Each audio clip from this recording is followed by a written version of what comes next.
আল্লাহ রাব্বুল আলামিন আমাদেরকে শুধুমাত্র তার নামে সবকিছু করতে বলেছেন, তার নামের মাধ্যমে তার নাম নিয়ে সবকিছু করতে বলেছেন। কুল্লু আমরিন যী বালিন লাম ইউবদা বিবিসমিল্লাহি ফাহুয়া আবতার আও আক্তা। হাদিসে আসছে আল্লাহর নাম ছাড়া কোনো কিছু হলে সেটা অপূর্ণাঙ্গ থাকে। তাহলে হাদিসে শুধু আল্লাহর নামের কথা আছে। আমরা যদি আল্লাহর সাথে সাথে রাসূলের নামও যুক্ত করি তাহলে রাসূলকে আল্লাহর পর্যায়ে নিয়ে যাওয়া হয়, যেটার নাম হলো শিরিক। আর আমরা আজকেই আলোচনা করলাম যে মানুষের ঈমানকে সবচেয়ে দ্রুত ধ্বংস করে দেয় যে বিষয়টির নাম হলো শিরক। নবীকে ভালোবাসতে হবে এবং নবী করিম সাল্লাল্লাহু আলাইহি সাল্লামকে প্রাণের চাইতে, জীবনের চাইতে বেশি ভালোবাসতে হবে। কিন্তু তাই বলে তাকে আল্লাহর সমকক্ষ মনে করা যাবে না।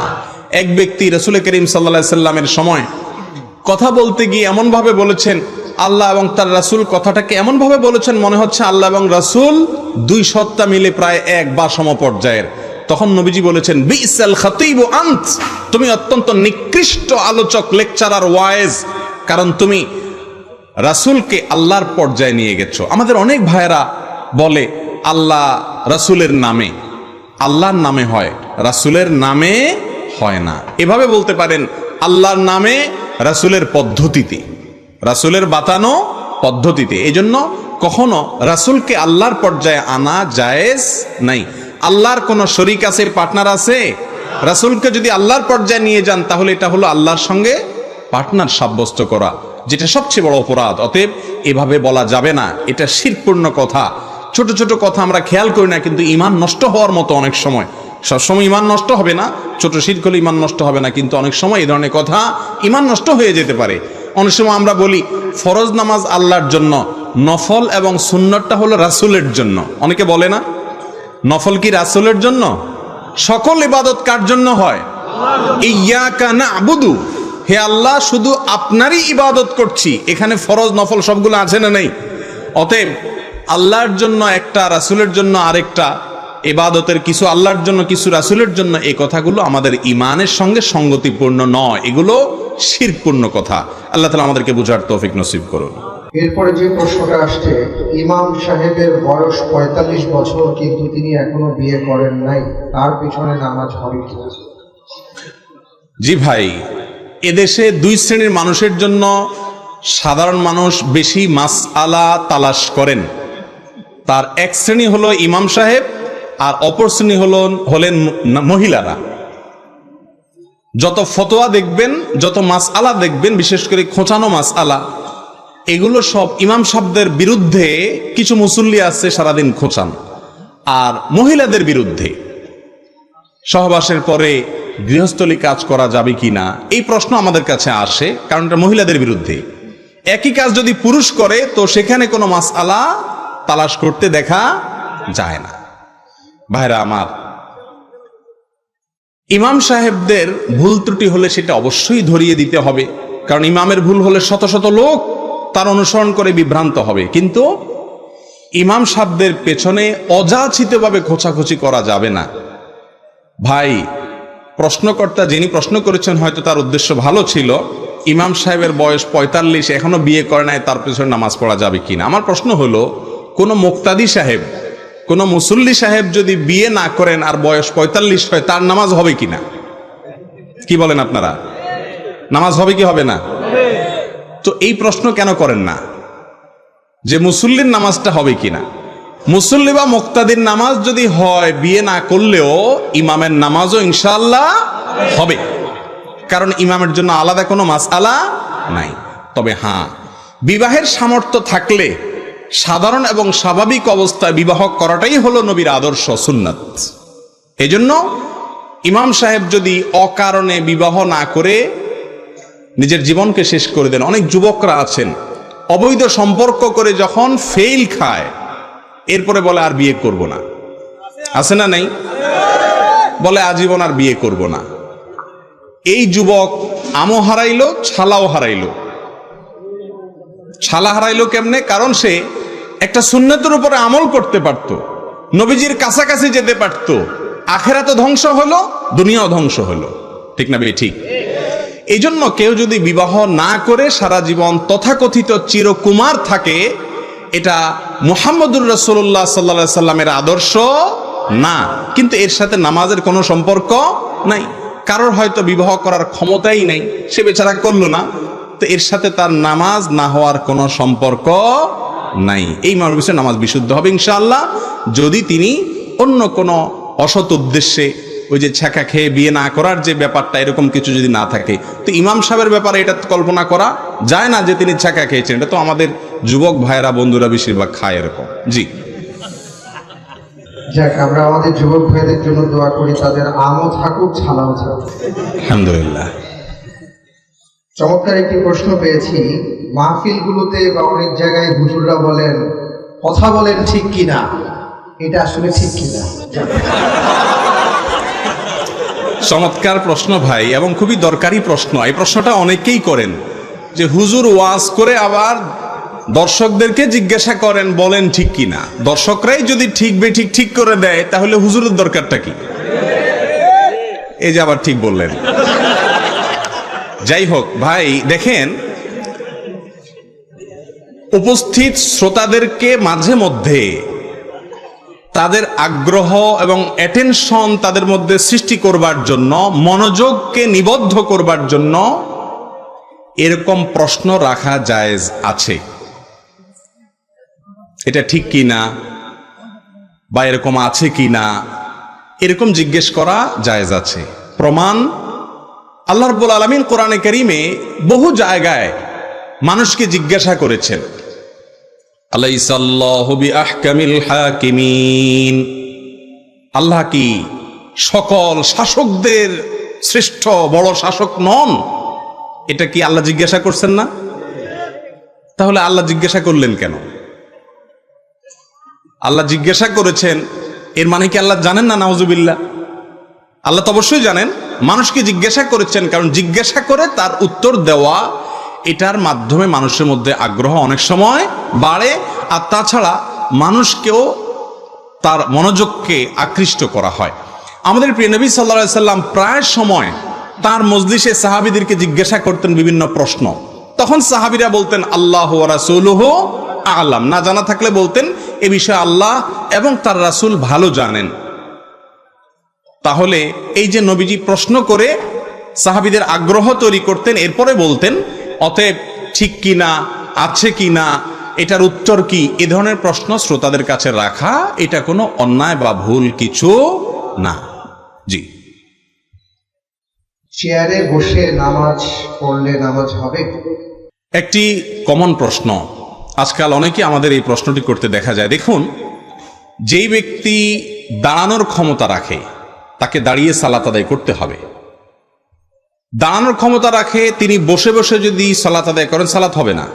হ্যাঁ, দাঁড়াইতে পারেন কিন্তু রুকু করতে পারেন না, অর্থাৎ কোমর ভাঙতে পারেন না, অনেক ব্যথা হয়, অসহনীয় ব্যথা, অথবা তার স্থায়ী রোগ হওয়ার আশঙ্কা আছে, পড়ে যাওয়ার আশঙ্কা আছে, অথবা রুকুও করতে পারেন কিন্তু সিজদায় যেতে আসতে পারেন না, কষ্ট হয়, অনেক কষ্ট।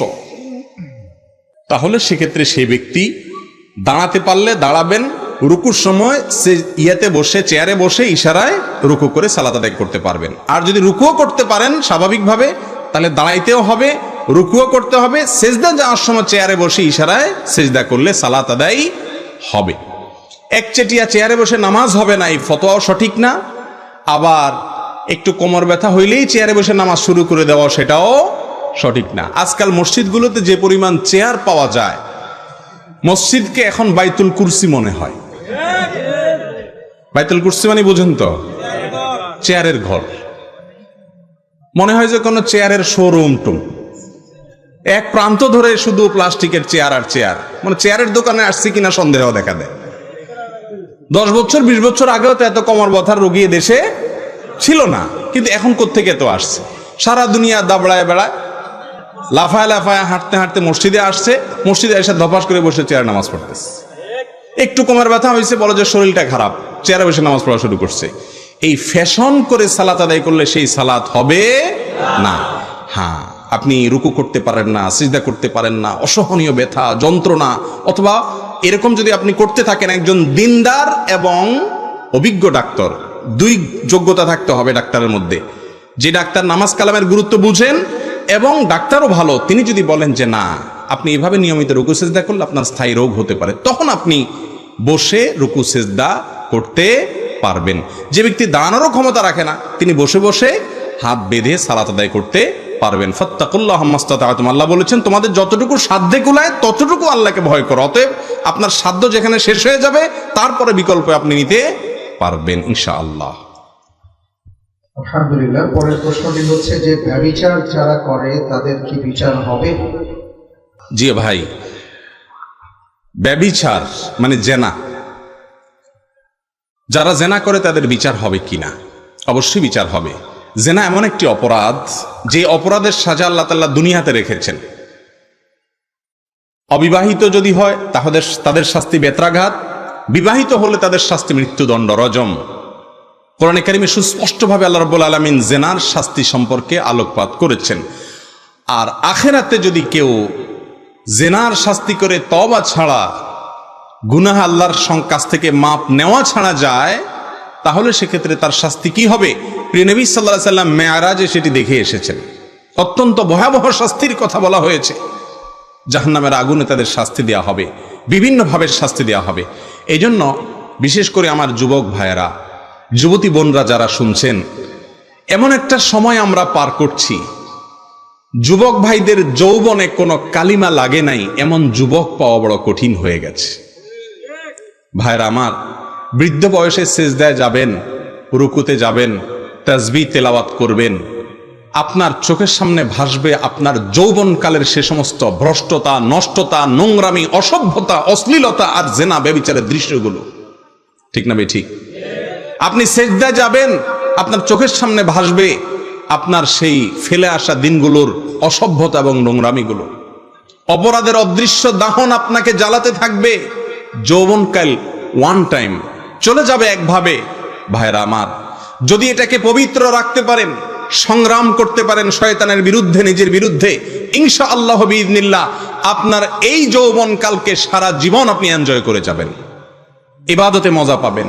আল্লাহ তাআলা আমাদের সবাইকে জেনার যে সয়লাব চলছে, যে আহ্বান চতুর্দিক থেকে জেনার হাতছানি চলছে, সেখান থেকে আমাদের যুবক ভাই বোনদেরকে আল্লাহ তাআলা হেফাজত করুন। এর শাস্তি অত্যন্ত ভয়াবহ। জি, আলহামদুলিল্লাহ। এরপরে আরেকটা প্রশ্ন আমরা দেখতে পাচ্ছি, যেটা আমাদের সমাজে অনেককে বলতে শোনা যায় যে স্বামী যখন চলবেন তার স্ত্রী কি ডান পাশে হাঁটবেন বা বাম পাশে রাখবেন, কোন পাশে তারা থাকবেন, এই সম্পর্কে জানতে চাওয়া হয়েছে। হাদিসের মধ্যে কিছু আসছে। এই যে একটু আগে বলছিলাম না, দুই শ্রেণী মানুষের বিরুদ্ধে সবচেয়ে বেশি মাসআলা চাওয়া হয়, তার প্রমাণ দেখছেন? আমি মাসআলার উত্তর দেই, আমি জানি।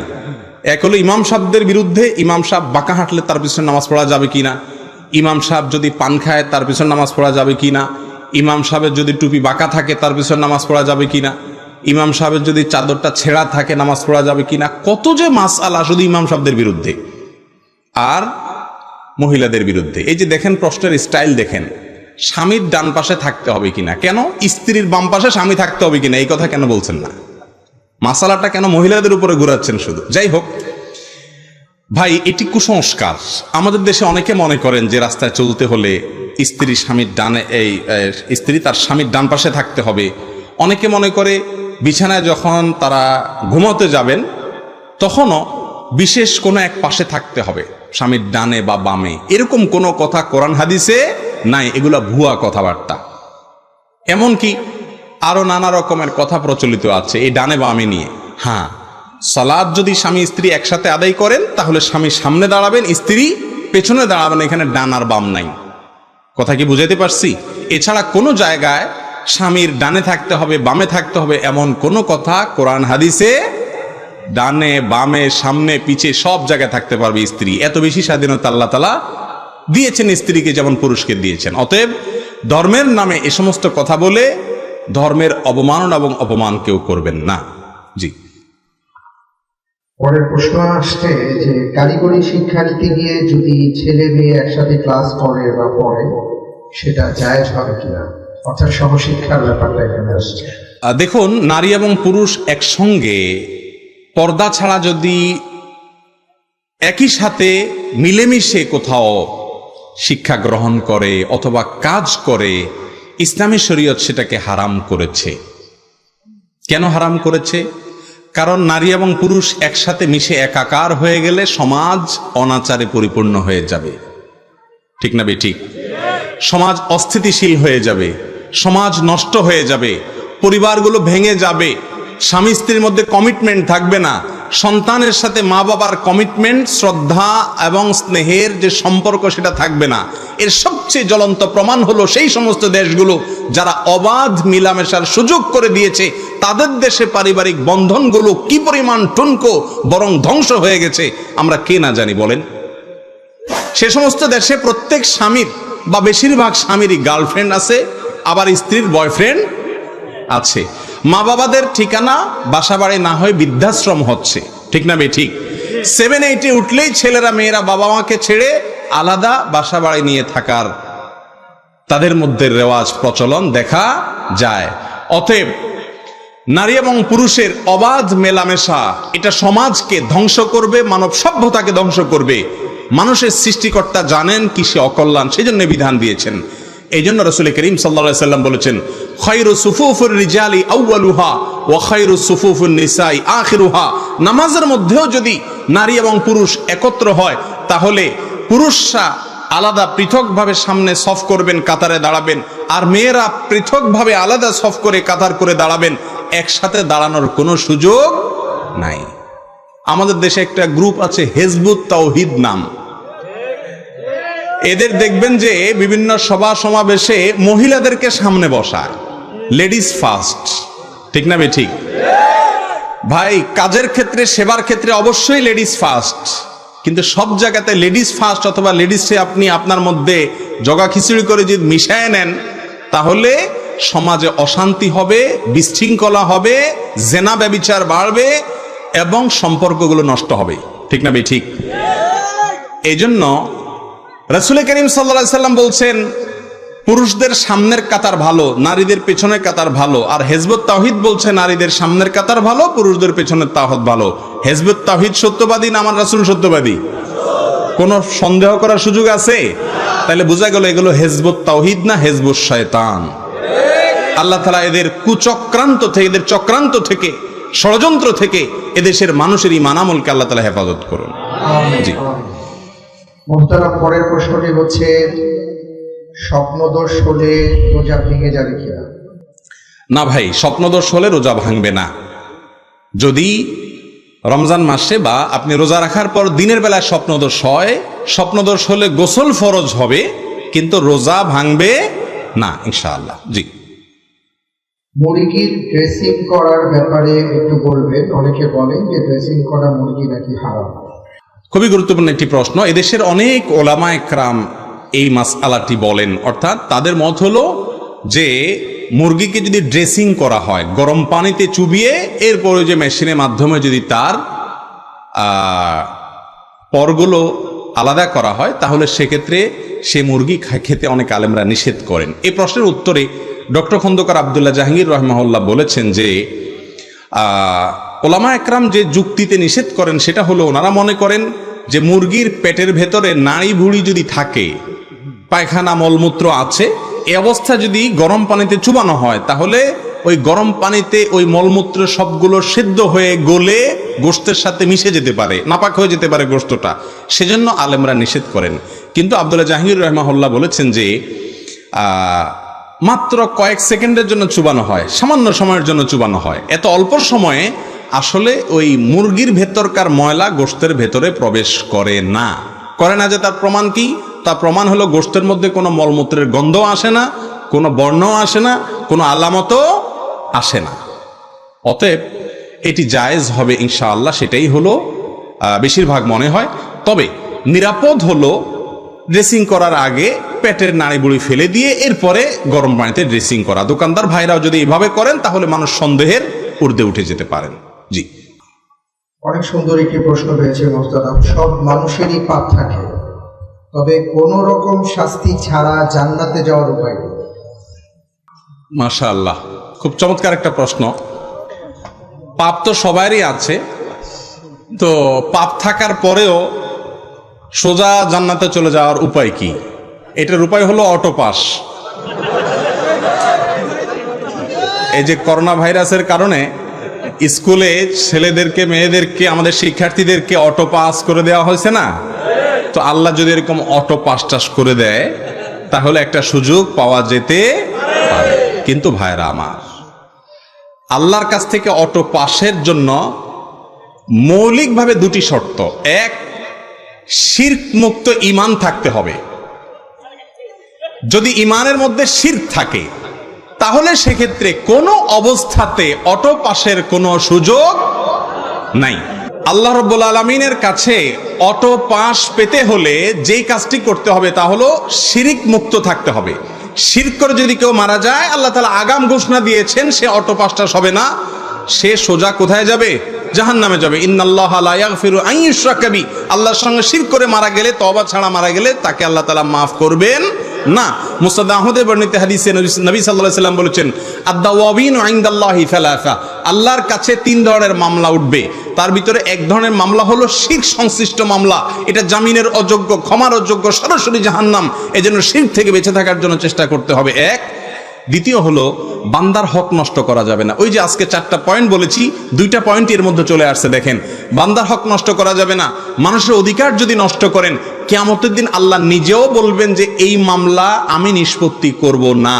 যার অধিকার নষ্ট করেছো তার কাছে এই মামলার ইখতিয়ার, তিনি চাইলে মাফ করবেন। আর কিয়ামতে কেউ কাউকে মাফ করবে না। নিজের বাবাও ছেলে মেয়েকে মাফ করবে না। ইয়াউমা ইয়াফিরুল মারউ মিন আখিহি ওয়া উম্মিহি ওয়া আবিহি। এজন্য ভাইরা আমার, যদি গুনাহ করেও সোজা জান্নাতে যেতে চান, 1, শিরক থেকে বেঁচে থাকবেন। 2, মানুষের হক নষ্ট করবেন না। আর 3, সর্বক্ষণ তওবাকে নবায়ন করবেন। কিছুক্ষণ পর পর বা প্রতিদিনই আল্লাহর কাছে লজ্জিত হয়ে মাপ চাইবেন এবং চেষ্টা করবেন গুনাহ ছাড়ার। এই কসরত যদি করতে করতে থাকেন, ইনশাআল্লাহ আশা করা যায় পাপের পরেও আল্লাহ তাআলা মাফ করে জান্নাত দিবেন। এবারে প্রশ্নটি হলো যে বিধর্মীর ঘরে সেহরি খেয়ে রোজা রাখলে রোজা হবে কিনা? বিধর্মীর ঘরের সাহরি খেয়ে রোজা রাখলে রোজা হবে কিনা? ভাই, রোজা হয়ে যাবে, কোনো অসুবিধা নাই। আপনি কোথায় খাচ্ছেন এটার কোনো গুরুত্ব নাই, আপনি কি খাচ্ছেন সেটার গুরুত্ব। ইমাম সাহেবের বাসায় বসে যদি শুকরের গোশত খান, সেটা কি হালাল হবে? অতএব কার বাসায় খাচ্ছেন, মুসলমান না অমুসলমান, ভালো মানুষ না খারাপ মানুষ, এগুলো দেখার বিষয় না। দেখার বিষয় হলো কি খাচ্ছেন। আমাদের দেশে দেখা যায় অনেকে প্রশ্ন করে যে হিন্দুর দোকানে খাওয়া যাবে কিনা। ওই একই লোক হারাম খাইতেছে সারাদিন, ওখানে জিজ্ঞাসা করে না যে হারাম খাওয়া যাবে কিনা। ঠিক না বে ঠিক? ভাইরা আমার, হিন্দুর দোকানে বা অন্য ধর্মের মানুষের দোকানে বা তার বাসায় খেলে কোনো অসুবিধা নাই, জায়েজ আছে। রাসূল করিম সাল্লাল্লাহু আলাইহি সাল্লাম নিজে ইহুদিদের বাসায় খাবার খেয়েছেন, তাকে দাওয়াত দেওয়া হয়েছে, এজন্য এটা নাজায়েজ নয়। তবে হ্যাঁ, আপনি কি খাচ্ছেন, হারাম খাচ্ছেন কিনা, এটা হলো মূল বিষয়। জি। আরেকটি গুরুত্বপূর্ণ প্রশ্ন করেছেন একজন ভাই, যে বিশ্বে বিভিন্ন দেশ সহ মুসলিম উম্মার যে বিভক্তি, অবনতি এবং ধ্বংসের কি কি কারণ আপনি মনে করেন? খুবই গুরুত্বপূর্ণ প্রশ্ন। আজ মুসলিমরা পরাজিত না বিজয়ী? বাহ্যিকভাবে আমাদের বুকটা কি খুব টান টান করে আমরা দাঁড়াইতে পারি না, মাথা নিচু অনেকটা? এর কারণ কি? রাসূল করিম সাল্লাল্লাহু আলাইহি সাল্লাম বলেছেন, একটা সময় আসবে যে অমুসলিমরা, আল্লাহর দুশমনরা, অন্য ধর্মের অনুসারীরা বা আল্লাহকে অস্বীকারীরা তোমাদেরকে ধ্বংস করার জন্য একে অন্যকে ডাকাডাকি করবে। তারা ডাকাডাকি করবে কিরকম? কামা তাদা আল আকালাতু ইলা কাসআতিহা, খাদকরা যেরকম খাবার দাবার টেনে হিসড়ে নিজেরা ভাগযোগ করে খায়, তোমাদের এরকম ভাগযোগ করে খাবে। সাহাবা একরাম জিজ্ঞেস করেন, ইয়া রাসূলুল্লাহ, কারণ কি? আমাদের মুসলমানদের এই পরিণতি কেন হবে? আমাদের সংখ্যা কি কম হয়ে যাবে সেজন্য? নবীজি বলেছেন, না, বাল আনতুম ইয়াউমা ইযিন কাসীর ওয়ালাকিন্নাকুম গুসাউন কাগুসাইস সাইল, তোমরা সেদিন সংখ্যায় অনেক থাকবে, কিন্তু বানের পানির মতো তোমাদের কোনো মূল্য থাকবে না, খড়কুটের মতো ভেসে চলে যাবে, কোনো মূল্য তোমাদের থাকবে না। সাহাবীদের যুগে এক ওমর রাদিয়াল্লাহু তাআলা আনহু, একজন সাধারণ সাহাবীর দিকে তাকানোর ক্ষমতা কোনো অমুসলিমের ছিল না। আর এখন মুসলমান পরিচয় দিতেও অনেকটা কুণ্ঠাবোধ করতে হয় অনেক ক্ষেত্রে। ঠিক না বে ঠিক? এই অবস্থা হবে যে নবীজি আগেই বলে গেছেন। কারণ কি? তিনি বলেছেন তার কারণ হলো তোমাদের ভেতরে ওহান ঢুকবে, ওহান। জিজ্ঞাসা করল ইয়া রাসূলুল্লাহ ওয়াহান কি জিনিস? তিনি বলেছেন হুব্বুদ দুনিয়া ওয়া কারাহিয়াতুল মউত, দুনিয়ার মোহ। আপনি দেখেন সমস্ত মুসলমান এখন হুজুর বলেন আলেম বলেন সবাই পয়সা ছাড়া আর কিছু বোঝে না, ঠিক না ঠিক?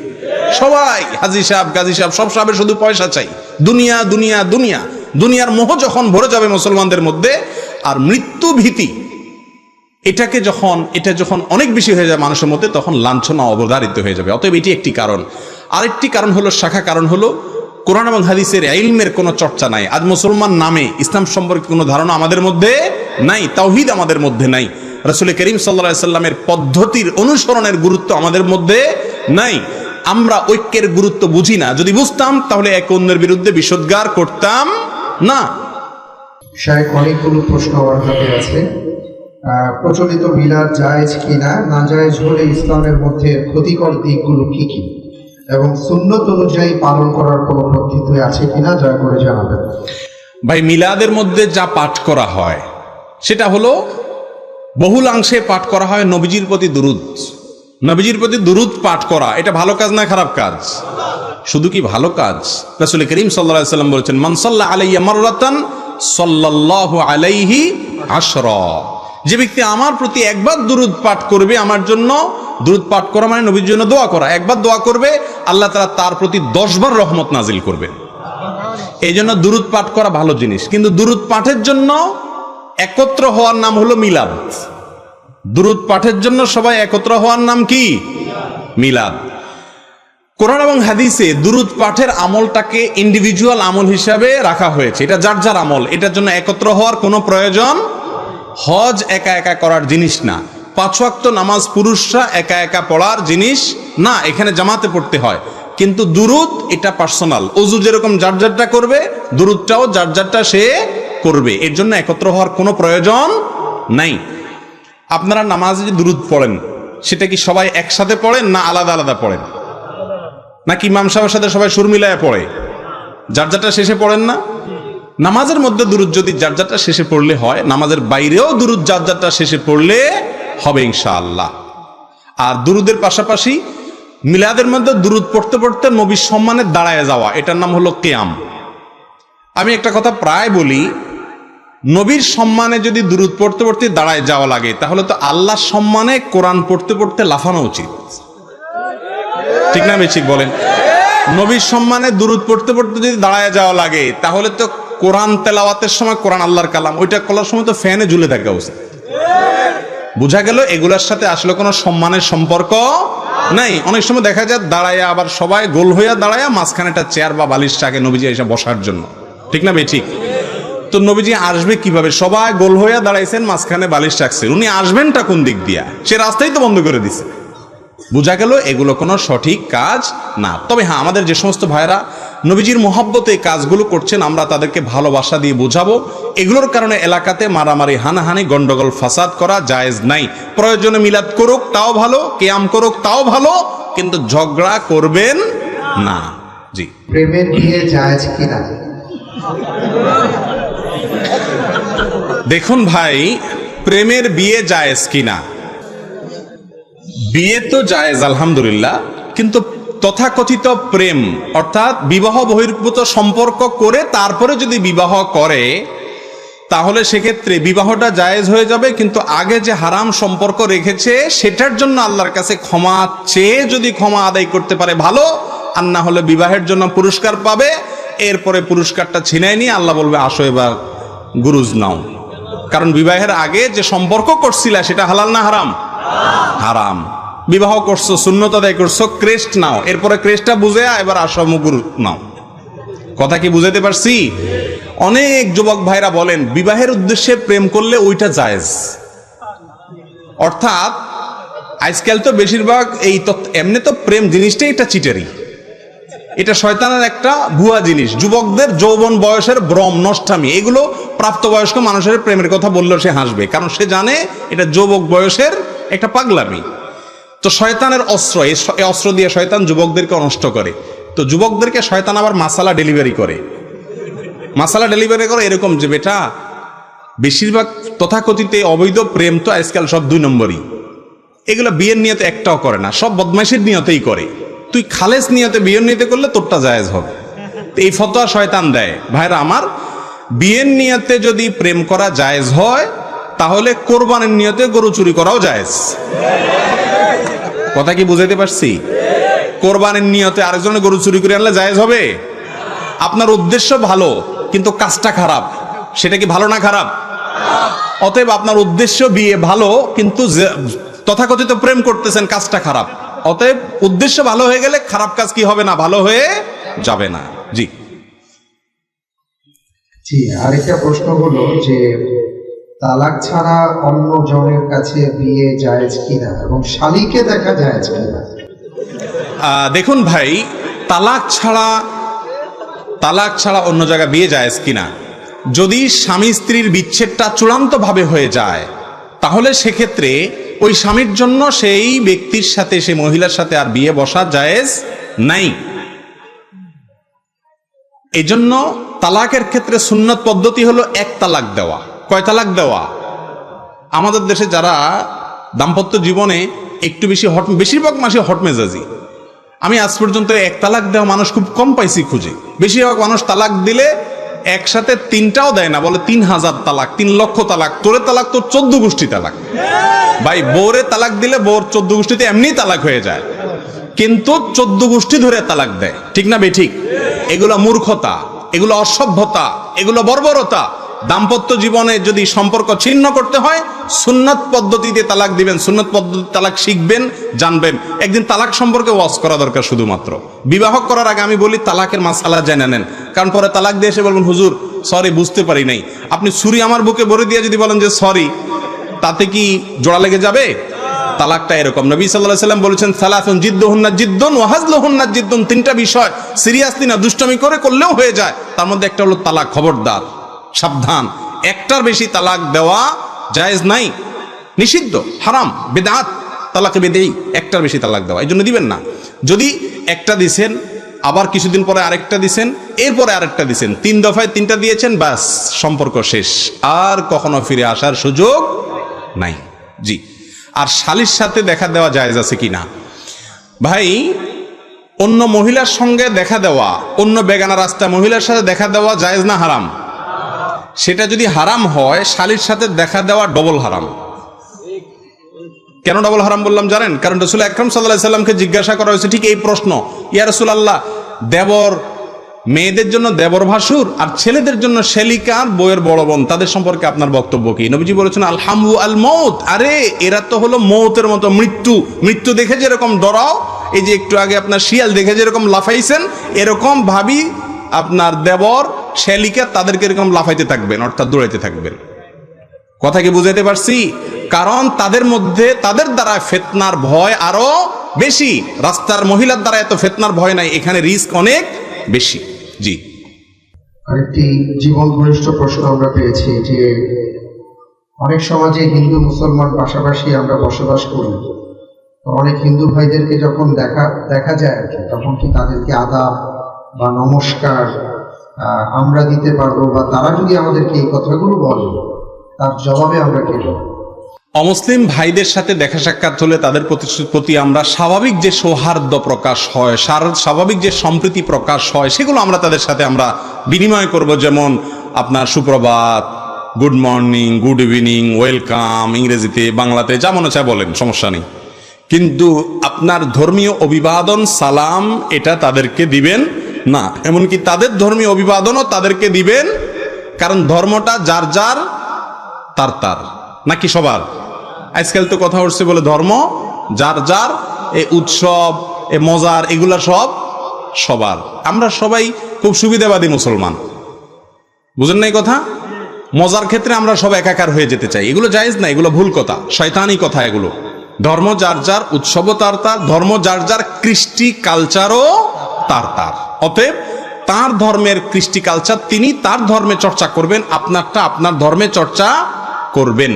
তাদেরকে এমনি স্বাভাবিকভাবে অবশ্যই তাদের প্রতি সৌজন্যতা বজায় রাখবেন। আল্লাহ তাআলা কোরআনে কারীমে সূরা হুজুরাতে বলেছেন, লা ইয়ানহাকুমুল্লাহু আনিল্লাযীনা লাম ইউকাতিলুকুম ফিদ-দীনি ওয়া লাম ইখরিজুকুম মিন দিয়ারিকুম আন তাবাররুহুম ওয়া তুকসিতু ইলাইহিম ইন্নাল্লাহা ইউহিব্বুল মুকসিতিন।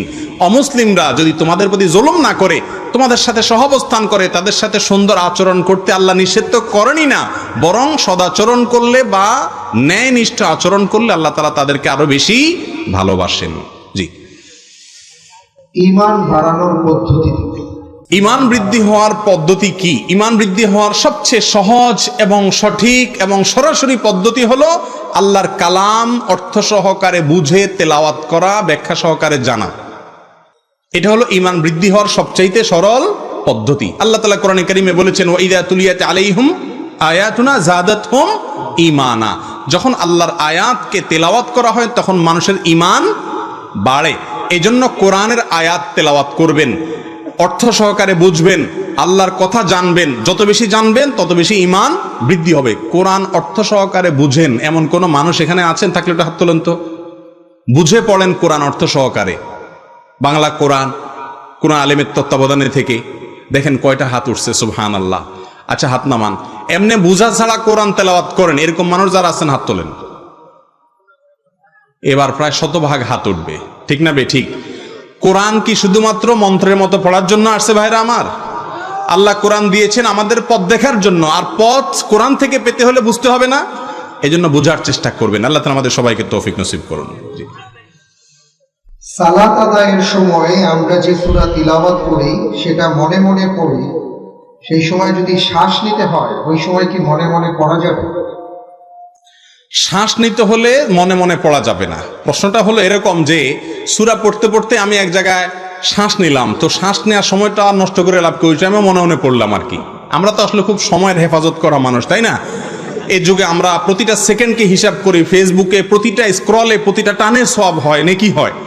অতএব এইরকম একটা প্রজন্ম যে সারাদিন স্ক্রল করতে থাকে সওয়াবের উদ্দেশ্যে, তারা নামাজের মধ্যে নিঃশ্বাস নিতে হয় ওই টাইমটা তেলাওয়াত না করে থাকতে পারে না, মনে মনে তেলাওয়াত করে। সুবহানাল্লাহ। প্রিয় ভাইরা আমার, আসলে ব্যাপারটা তার উল্টো। যখন নিঃশ্বাস ছাড়বেন তখন তেলাওয়াত করবেন না, মনে মনে তেলাওয়াত করলে নামাজ আদায় হবে না। নিঃশ্বাস ছাড়লেন, হাই আসলো, হাই ছাড়লেন, এগুলো বন্ধ করে তারপরে যেখানে থামছেন ওখান থেকে আবার তেলাওয়াত শুরু করবেন। জি। জুমার সালাতের খুতবা নির্ধারিত সময়ের আগে শেষ হয়ে গেলে ইমাম সাহেব কি নামাজ শুরু করে দিবেন নাকি নির্ধারিত সময়ের জন্য অপেক্ষা করবেন? ইমাম সাহেব বা খতিব সাহেবের উচিত হলো খুতবাকে এমনভাবে পড়া, এমনভাবে খুতবা নিবেদন করা মুসল্লিদের উদ্দেশ্যে যেন জামাতের নির্দিষ্ট সময় পর্যন্ত যায়, প্রয়োজন একটু বেশি যায়, 1-2 মিনিট কম যেন না যায়। কারণ অনেক মুসল্লি আপনার হয়তো তিনি নির্দিষ্ট সময়ের কথা মাথায় রেখে এখানে আসবেন দূর থেকে, তিনি এসে জামাত পাবেন না। এই জন্য আগে দাঁড়ানো উচিত না। তবে হ্যাঁ, 1-2 মিনিট এদিক সেদিক হলে সেটাতে কোনো অসুবিধা নাই। ইমাম সাহেবের ব্যালেন্স থাকা উচিত সে বিষয়টা। জি। কেউ যদি একাধিক বিয়ে করেন, 2টি, 3টি বা 4টি, তাহলে কি এই 4টি বিয়ে করলে কি 4টি বাড়ি লাগবে নাকি সবাইকে নিয়ে একটি বাসায় থাকা যাবে পরিবারের মতন করে? ভাই, একাধিক বিয়ে যদি করেন তাহলে স্ত্রীর ভরণ পোষণ এবং তার আবাসনের ব্যবস্থা করতে হবে। প্রত্যেক স্ত্রীকে আলাদা আবাসন দিতে হবে। তার অবস্থা অনুযায়ী, আপনার সামর্থ্য অনুযায়ী তাকে পৃথক আবাসন দিতে হবে। সেই পৃথক আবাসনটা আপনি একই বিল্ডিংয়ের কয়েকটা ফ্ল্যাটে দিতে পারেন অথবা কয়েকটা ফ্লোরে দিতে পারেন। একই বাসার মধ্যে, একই ঘরের মধ্যে রাখলে তো গৃহযুদ্ধ বাঁধবে। অতএব ওইটার তো প্রশ্নই ওঠে না। অবশ্যই আলাদা আলাদা রাখার ব্যবস্থা করবেন, কিন্তু তাই বলে আলাদা আলাদা বাড়ি বা বিল্ডিং করে ফেলতে হবে না। সামর্থ্য অনুযায়ী অবশ্যই করতে হবে। তবে একাধিক বিয়ে করার ক্ষেত্রে একাধিক বিয়ে করে ইনসাফ আপনি প্রতিষ্ঠা করতে পারবেন কিনা, সেটা হলো প্রথম গুরুত্বপূর্ণ বিষয়। এই যুগে বেশিরভাগ মানুষ দেখা যায় যারা একাধিক বিয়ে করে, রিকশাওয়ালা, টোকায়, রংবাজ, বিয়ে 3টা-4টা করে বউ কোনটা আছে কোথায় খবরও নেই। ইসলামের গুরুত্বপূর্ণ একটা জায়েজ বিধানকে তামাশায় পরিণত করেছে এই শ্রেণী মানুষ, ঠিক না ঠিক? জি। বিকাশ থেকে 6 মাস বা 1 বছর পর যে সকল ইন্টারেস্ট আসে সেটা কি ভোগ করা যাবে? না, এটা ভোগ করা যাবে না। বিকাশ থেকে যে ইন্টারেস্টটা আসে, ইন্টারেস্ট তো সুদ। সুদকে এখন ইংরেজিতে নাম দিয়েছি আমরা ইন্টারেস্ট, মানে অনেক স্বাদ, তাই নাকি? দেখুন ভাই, সুদকে আল্লাহ রাব্বুল আলামিন হারাম করেছেন। আর এত ডেঞ্জারাস একটা বিষয়, আল্লাহ তাআলা বলেছেন ফাআযানু বিহারবিম মিনাল্লাহি ওয়া রাসূলি, আল্লাহ এবং তার রাসূলের বিরুদ্ধে যুদ্ধের জন্য প্রস্তুতি নাও। এত বড় কথা আল্লাহ অন্য কোনো অপরাধের ক্ষেত্রে বলেন না, সুদের ক্ষেত্রে বলেছেন। এজন্য বিকাশে সুদ বন্ধ করার অপশন আছে, সুদ বন্ধ করে রাখবেন, তাহলে আপনার টাকা পয়সা যাই থাকুক কি আসবে না, সুদ আসবে না। যদি সুদ এসে যায় তাহলে এটা ভোগ করতে পারবেন না, কোনো গরিব দুঃখীকে দান করে দিবেন, জায়েজ হবে না, হারাম হবে। জি। আজানের আগে দরুদ পড়া যাবে কিনা? দুরুদ আজানের আগে পাঠ করার জিনিস না, দুরুদ পাঠ করতে হয় আজানের পরে। চট্টগ্রাম এলাকাতে আরো কোনো কোনো এলাকাতে দেখা যায় আজানের আগে কি কি কতগুলা বলে তারা আলাদা করে, তাই না? অনেক এলাকাতে আছে না? তো এগুলো সম্পূর্ণ বেদাত। যে জিনিসটা কোরআন হাদিসে নাই সেটা ইসলামের নামে নতুন কিছু যুক্ত করে দেওয়া। অনেকে আবার বেদাতের কথা বললেই বলে ক্যামেরাও বেদাত, মাইকও বেদাত। এরা আসলে বেদাতের অর্থ বুঝে নাই। গায়রে দিরা দি সুমরদান বেদাতাস্ত। মুফতি ফজলুল্লাহ রাহিমাহুল্লাহ বাংলাদেশে একজন বড় আলেম ছিলেন, তিনি বলেছেন গায়রে দিরা দি সুমরদান বেদাতাস্ত, যেটা ধর্ম নয় সেটাকে ধর্ম মনে করাটা হলো কি বেদাত। এ মাইক তো ধর্মের কিছু না, এটা দুনিয়া, ক্যামেরা দুনিয়া, বাস দুনিয়া, প্লেন বিমান এগুলো সব দুনিয়া, দুনিয়ার কাজ, এগুলোকে শরীয়তে বেদাত বলে না, এগুলো জায়েজ কাজ। সব মনে করি কোনো কাজ যদি করে অথচ সেটা করতে কোরআন হাদিসে বলা হয় নাই, তাহলে সেটার নাম হলো বেদাত। অতএব আপনার এই জিনিসটি বেদাত হবে, আজানের আগে দুরুদ পাঠ করবেন না। তবে হ্যাঁ, আজানের শেষে দুরুদ পাঠ করার কথা বিশুদ্ধ হাদিস দ্বারায় প্রমাণিত। আজানের যে দোয়া পড়বেন সেই দোয়া আল্লাহুম্মা রাব্বা হাযিদ দাওয়াত তাম্মা, এই দোয়ার আগে বা পরে আজানের শেষে আপনি দুরুদ পাঠ করবেন। জি। জানাজার সালাত আদায় করার সময় জুতা নিয়ে পড়া যাবে কিনা? জি ভাই, জানাজার সালাতের সময় পায়ে জুতা থাকলে আমরা জুতা খুলে ফেলতে হবে কিনা? আমাদের দেশে বেশিরভাগ মানুষ দেখা যায় জানাজার নামাজের সময় পায়ে জুতা থাকলে জুতা খুলে সামনে রেখে তারপরে দাঁড়ায়, ঠিক না ভাই? ঠিক। রাসূল করিম সাল্লাল্লাহু আলাইহি সাল্লাম বলেছেন ইহুদিরা জুতা পরে নামাজ পড়তে অস্বীকৃতি জানায়, অতএব তোমাদের জন্য কখনো প্রয়োজন হলে তোমরা জুতা পরে নামাজ পড়িও। এই জন্য জানাজার নামাজের সময় পায়ে জুতা থাকলে ওটা খোলার কোনো প্রয়োজন নাই।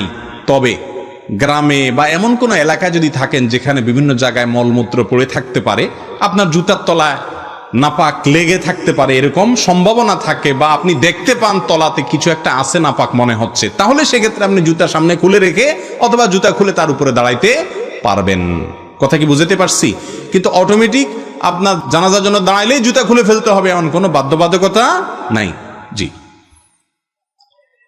নামাজের নিয়ত করতেই হবে কিনা এই ব্যাপারে তিনি জানতে চাইছেন। নিয়ত করতেই হবে, নিয়ত না করলে কোনো ইবাদত কবুল হবে না। ইন্নামাল আমালু বিন্নিয়াত, সকল আমল নিয়তের উপর নির্ভর করে। নিয়ত করা এক জিনিস আর নিয়ত বলা আরেক জিনিস। নিয়ত বলা শরীয়তে নাই, নিয়ত করা শরীয়তে আছে। করতে হয় মনে মনে আর বলতে হয় মুখ দিয়ে, ঠিক না ভাই? ঠিক। কোরআন হাদিসে কোথাও নিয়ত বলতে বলা হয় নাই। আমরা নাওয়াইতেন টাইতেন এগুলা সব ওই বগদাদি কায়দায় পাই, মক্কা বা মদিনার কায়দায় নাই। আমরা কি বগদাদ থেকে ইসলাম আসছে না মক্কা মদিনা থেকে আসছে? তাহলে বগদাদি কায়দা থেকে আপনি কেন নিয়ত নিবেন? অতএব আপনি কি নামাজ পড়ছেন মনে মনে ইচ্ছা করার নাম হলো কি নিয়ত করা। অনেকে জিজ্ঞাসা করবেন আপনি কি সামনের বছর হজে যাবেন কিনা? বলে হ্যাঁ, সামনের বছর হজে যাওয়ার নিয়ত করছি। বলে না, এই নিয়ত করছি মানে কি? মনে মনে ইচ্ছা করছি। উনি কি বলছে নাওয়াইতু আন আযহাবা ইলাল হজ্জ হাযাল আম, এই বছর আমি হজে যাব, এরকম কোন আরবিতে নাওয়াইতু পড়ে? তারপরে তো নিয়ত করা বলে। অতএব আপনি কি নামাজ পড়ছেন মাথায় থাকলে সেটাই কি নিয়ত, ইনশাআল্লাহ, মুখে বলার দরকার নাই। জি। পরকীয়া প্রেমের কঠিন ক্ষতিকর দিকগুলো কি কি জানতে চাইছেন? আল্লাহ মাফ করুক, এটা আমাদের সমাজে ভয়াবহ আকার ধারণ করেছে, বিশেষ করে সোশ্যাল মিডিয়ার অ্যাক্টিভিটিসের কারণে। মেয়েরা ছেলেরা কেউ কারোর সাথে কম যায় না। বাসায় এসে স্ত্রীর সাথে ভালোবাসার অভিনয় করে, কিন্তু ফেসবুকে মেসেঞ্জারে অবৈধ সম্পর্ক বিভিন্ন লোকজনের সাথে করে। একই কথা নারী পুরুষ সকলের জন্য প্রযোজ্য। মনে রাখবেন, যদি বিবাহিত মানুষ পরকীয়া করে এবং জেনায় লিপ্ত হয়, ইসলামের শরীয়তে তার শাস্তি হলো সবচেয়ে জঘন্য, রজম, মৃত্যুদণ্ড।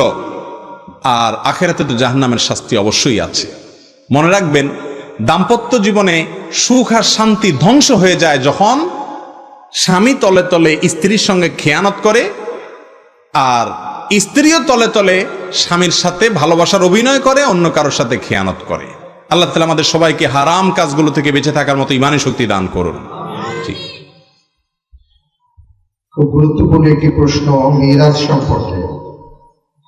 বাবার আগে ছেলে মারা গেলে নাতি নাতনিরা দাদার কাছ থেকে কতটুকু সম্পদ পাবেন নাকি পাবেন না, এই ব্যাপারে প্রথমত জানতে চাইছি।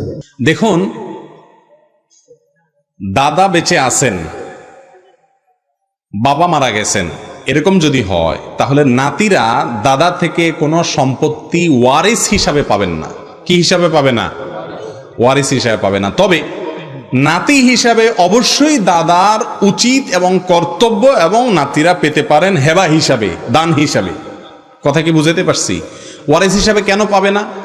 আমাদের অনেক মুসলিম ভাইরা এই জায়গায় এসে ইসলাম থেকে খারিজ হয়ে যান, বেঈমান হয়ে যান, আল্লাহর এই বিধানকে অস্বীকার করে ফেলেন। কেন?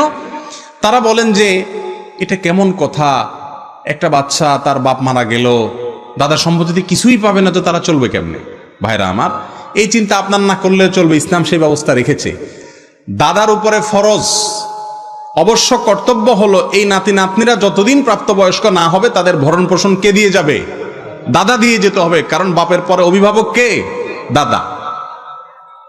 আর ওয়ারিসদেরকে কোনো সম্পত্তি বিশেষভাবে কোনো ওয়ারিস, একজন ওয়ারিসকে আলাদা দান করা যায় না, হেবা করা যায় না, ইসলামে জায়েজ নেই, হারাম। দিলে সবাইকে দিতে হয়। এই ক্ষেত্রে নাতি নাতনিদের যেহেতু তাদের বাবা মারা গেছে এবং তারা ওয়ারিস না, এই জন্য তাদেরকে দাদা চাইলে যত খুশি সম্পদ তাদের নামে লিখে দিতে পারবেন এবং দেওয়াটাই হলো নৈতিক দায়িত্ব। এখন প্রশ্ন হলো কেন তারা মালিক হবে না? এর উত্তর হলো যে দাদা সম্পত্তি মালিক, ওনার সম্পত্তির মালিক বাপ হবে কখন? দাদা মারা গেলে। তারপরে বাপের মাধ্যমে সন্তানরা পাবে, নাতিরা পাবে, তাই না? এখন বাপ যদি আগেই মারা যান তাহলে তো আমার বাপ নিজেই তার বাপ দাদার অর্থাৎ আমার দাদার কাছ থেকে সম্পত্তির মালিকই হন নাই, তো আমি কিভাবে মালিক হব? কথাটা কি বুঝাতে পারছি? কিন্তু এই নাতিরা কিভাবে বাঁচবে না বাঁচবে সেই ব্যবস্থা ইসলামে রাখা আছে। জি। আরেকটা প্রশ্ন হচ্ছে, ছেলে মেয়েরা নাবালক থেকে সাবালক করে তাদের হক বুঝিয়ে দেয়া বাবার দায়িত্ব কতটুকু? না দিলে বাবা গুনাহগার হবেন কিনা? হক বুঝিয়ে দেওয়া বলতে যদি সময় সম্পদ এগুলো দিতে বলেন তাহলে এটা ঠিক না। ছেলেমেয়েরা যদি ছোট থাকে, বেকুব থাকে, বরং তাদের সম্পত্তি দিলে তারা এগুলো নষ্ট করে ফেলবে। আল্লাহ তাআলা বলেছেন ওয়ালা তুতু আমওয়ালাকুম ওয়ালা তুতু সুফাহা আমওয়ালাকুম, নির্বোধ দেখে তোমাদের সম্পদ দিও না। এই জন্য তাদেরকে হক বোঝানো বলতে সম্পদ দিতে হবে না, তবে হ্যাঁ তাদের জীবনে কোনটা উচিত না, কোনটা ভালো কোনটা মন্দ এগুলো তাদেরকে বুঝাইতে হবে। সম্পত্তি বাবার মৃত্যুর পরে পাবে, হ্যাঁ বাবার জীবদ্দশায় ভাগ করতে পারে, যদি মৃত্যুর পরে জুলুম হবে এ আশঙ্কা থাকে। জি। ফজরের নামাজের পর নফল নামাজ পড়া যাবে কিনা? ফজরের নামাজের পর কোনো নফল নামাজ নাই। রাসূল করিম সাল্লাল্লাহু আলাইহি ওয়াসাল্লাম হাদিসে সুস্পষ্টভাবে বলা আছে, লা সালাতা বাদাল ফজরি আও কামা ক্বালা আলাইহিস সালাতু ওয়াসসালাম, ফজরের পরে আসরের পরে কোনো নামাজ নাই। অর্থাৎ আসরের পরে সূর্য ডুবার আগ পর্যন্ত আর ফজরের পরে সূর্য ওঠার আগ পর্যন্ত কোনো নফল নামাজ নাই। এই টাইমটা জিকির আজকার তাসবিহ করার সময়। জি। স্বামী যদি বিদেশে থাকে আর স্ত্রীর খবর না নেয় তখন স্ত্রীর কি করা উচিত? অনেক কুলাঙ্গার স্বামী এরকম আছে যে বিদেশে পড়ে থাকে, স্ত্রীর কোনো খোঁজ খবর নেয় না। যদি এরকম কোনো স্বামী থাকে তাহলে স্ত্রী অভিভাবকদের মাধ্যমে তাকে প্রেসার দিবে। যদি সে কোনোভাবেই তার দায়িত্ব না নেয় আর কাবিননামার 18 নম্বর কলাম পূর্ণ করে সেখানে স্বাক্ষর স্বামী স্ত্রী উভয় করে থাকে আগদের পরে, তাহলে যথাযথ নিয়মে ওলামাদের মাধ্যমে, মুরব্বীদের মাধ্যমে, উভয় পক্ষের অভিভাবকদের মাধ্যমে অথবা আদালতের মাধ্যমে বিবাহ বিচ্ছেদের উদ্যোগ নিতে পারেন। অবশ্যই আলেমদের সাথে পরামর্শ করে নেবেন, যাতে এমন না হয় যে আপনি বিবাহ বিচ্ছেদের উদ্যোগ নিয়েছেন কিন্তু শরীরভাবে বিবাহ বিচ্ছেদ হয় নাই। সে সুযোগ আছে, কিন্তু এটা হবে শেষ চিকিৎসা। আগে সমাধানের জন্য সব রকমের উপায়গুলো অবলম্বন করবেন। জি। স্ত্রী অসুস্থ থাকার কারণে যদি বাচ্চা সহ স্ত্রীকে চলে যেতে বলা হয় তখন স্ত্রীর কি করা উচিত? এরকম যদি কোনো পুরুষ করে যে স্ত্রী অসুস্থ দেখে বলল যে বাচ্চা নিয়ে চলে যাও, তাহলে সে পুরুষ তো আল্লাহর জমিনের সবচেয়ে জালিম, সবচেয়ে অবিবেচক এবং সবচেয়ে বড় অত্যাচারী এবং গুনাহগার পাপী মানুষদের অন্তর্ভুক্ত। স্ত্রী এরকম পাপীর বিরুদ্ধে যত রকমের ব্যবস্থা আছে সব নিতে পারবে এবং তাকে সোজা করার জন্য যত ওয়ে আছে সবগুলো অবলম্বন করতে পারবে। কোনোটা যদি না হয় এক্ষেত্রেও তিনি চাইলে বিচ্ছেদের পথে হাঁটতে পারবেন। জি। আমাদের একজন ভাই প্রশ্ন করেছেন, কোরআনে ওয়াইনকে হারাম করা হয়েছে, কিন্তু হুইস্কি, মদ, বিয়ার এইগুলোর কথা ক্লিয়ার করে বলা হয় না। যদি একটু এই কথাগুলো একটু ক্লিয়ার করে বলতেন। আপনারা শুনেছেন আমাদের আব্দুল্লাহ সাইফুল্লাহ ভাই বলেছেন একটা গ্রুপ বাইর হয়েছে যাদের নাম হলো আহলে কোরআন। বাংলাদেশে অবশ্য তারা নিজেদেরকে এই নামে পরিচয় দেয় না, তাদের বাংলাদেশের নাম হলো কোরআন রিসার্চ ফাউন্ডেশন, QRF। অনেক বক্তার নামের শেষে দেখবেন সদস্য QRF, মানে কোরআন রিসার্চ ফাউন্ডেশন। এই ফাউন্ডেশনের কাজ হলো মানুষকে নবী করিম সাল্লাল্লাহু আলাইহি ওয়াসাল্লামের হাদিস থেকে দূরে সরানো। কারণ হাদিস থেকে দূরে সরাতে পারলে মুসলমান এমনি আস্তে আস্তে বেঈমান হয়ে যাবে। তো এই সমস্ত লোকগুলোর এরকম উদ্ভট অনেক প্রশ্ন অনেক সময় থাকে। যিনি প্রশ্ন করেছেন সে ভাই হয়তো সেরকম না, কিন্তু সচরাচর এরকম প্রশ্ন থাকে। দেখুন, আল খামারু মা ইউখামিরুল আকলা, কোরআনে আল্লাহ তাআলা খামার নিষেধ করেছেন। খামার শব্দ বলতে কি বোঝানো হয়েছে, তার সংজ্ঞা বলা হয়েছে যেটা মানুষের মাথা নষ্ট করে দেয়, সেন্স নষ্ট করে দেয়, মানুষের ভিতরে মাতলামি এনে দেয়, এই সবগুলাই খমর। আর সেই খমরকে আল্লাহ বলেছেন ইন্নামাল খামারু ওয়াল মাইসিরু ওয়াল আনসাবু ওয়াল আজলামু রিজসুম মিন আমালিশ শাইতানি ফাজতানিবু। এগুলো সব মদ জুয়া, এগুলো হারাম কাজ। অতএব মদ বলতে শুধুমাত্র হুইস্কি বলেছে, ওয়াইনে কথা বলে না ভাই, ওয়াইন বলছে হুইস্কি বলে এমন না। যা মানুষের মধ্যে মাতলামি সৃষ্টি করে তার সবই কি মদ এবং হারাম। জি। কোন ব্যক্তি কি নিজেকে রাসূল সাল্লাল্লাহু আলাইহি ওয়াসাল্লামের গোলাম দাবি করতে পারবে? অনেক গুরুত্বপূর্ণ একটা প্রশ্ন ভাই। অনেকে আমাদের সমাজে আজকাল দেখা যায় যে আব্দুল নবী তার নাম, আব্দুর রসুল তার নাম, আছে না নাই? আবার অনেকে বলে আমি নবীর গোলাম, আমি রসুলের গোলাম। গোলাম শব্দের অর্থ যদি দাস হয়, ফার্সিতে এবং উর্দুতে গোলাম মানে দাস, আর আরবিতে গোলাম মানে শিশু, ছোট বাচ্চাকে বলা হয় আরবিতে গোলাম। তো আপনি যদি বলেন আপনি নবীর গোলাম, তাহলে আপনি নবীর বাচ্চা, এটা তো হওয়ার কোনো যুক্তিই নাই। কারণ আপনি বুড়া মানুষ কিভাবে নবীর বাচ্চা হন? আর নবীর বাচ্চার তো সুযোগই নাই, 1400 বছর আগে তিনি চলে গেছেন। অতএব আরবি গোলাম হওয়ার তো প্রশ্নই নেই। আর যদি বাংলা বা উর্দু বা ফার্সিতে যে গোলাম বলা হয় অর্থাৎ কৃত দাস, তাহলে আমরা সবাই কার দাস? আল্লাহর। রাসূলের দাস বললে সেক্ষেত্রে আপনি রাসূলকে আল্লাহর জায়গায় নিয়ে গেলেন, যেটা শিরক। ওই যে শিরক হলো সবচেয়ে ভয়াবহ বিষয়। এই জন্য আমরা রাসূলের গোলাম বলতে পারি না, আমরা বলতে পারি কার গোলাম? আল্লাহর গোলাম, রাসূলের উম্মত। রাসূলের কি উম্মত। জি। ইমামতি ও কোরআন শিক্ষা দিয়ে টাকা নেওয়া জায়েজ আছে কিনা, বা এটার যৌক্তিকতা আছে কিনা? জি ভাই, ইমামতি এবং টাকা, এই কোরআন শিক্ষা দিয়ে টাকা নেওয়া জায়েজ। আপনারা বলবেন হুজুর ওয়াজ করতে আসছেন, আপনি তো এই কথা বলবেনই। দেখেন ভাই, আবু বকর সিদ্দিক রাদিয়াল্লাহু তাআলা আনহু ইসলামী রাষ্ট্রের দায়িত্ব যখন পাইছেন, খেলাফত পাইছেন, তখন তিনি রাষ্ট্র পরিচালনা করছেন। এরই মধ্যে একদিন দোকান খুলতে যাচ্ছেন। তখন এইটি সম্ভবত বুখারীতে বর্ণিত হয়েছে এবং ডক্টর আলী আস-সাল্লাবি তার ইতিহাসের বেশ কয়েকটা বইতে উল্লেখ করেছেন। পথে ওমর রাদিয়াল্লাহু তাআলা আবু উবাইদুল জাররাহ রাদিয়াল্লাহু তাআলা দেখছেন, দেখে বলছেন যে আপনি কই যাচ্ছেন খলিফাতুল মুসলিমিন? বলে যে দোকান খুলতে যাচ্ছি বাজারে, আমার ব্যবসা খুলতে যাচ্ছি। বলে যে আপনি যদি ব্যবসা খুলতে যান রাষ্ট্র দেখবে কে? তো উনি বললেন যে ভাই আমার তো পরিবার আছে, তোমাদের রাষ্ট্রের জন্য যদি সারাদিন ব্যয় করতে হয় বা পুরো সময় দিতে হয় তো আমার পরিবার কিভাবে চলবে?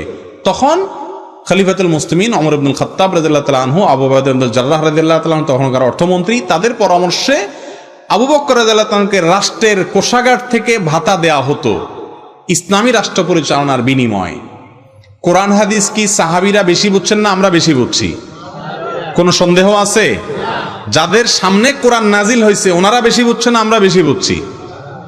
তো তারা যদি দিনই কাজ, এমন কোন দিনই কাজ যে কাজের জন্য সারাটা দিন ব্যয় করতে হয় বা অন্য কাজ করলে আর এটা হয় না, সেরকম কাজ করে বিনিময় নেওয়াকে জায়েজ বলেছেন। অতএব কোরআন হাদিসের শিক্ষা দিয়ে অথবা ইমামতি করে টাকা নেওয়া জায়েজ আছে।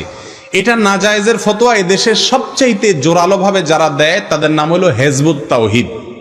একটু আগে যে গ্রুপটার কথা বলছি, এরা আলেমদেরকে গালি দিয়া বলে ধর্ম ব্যবসায়ী।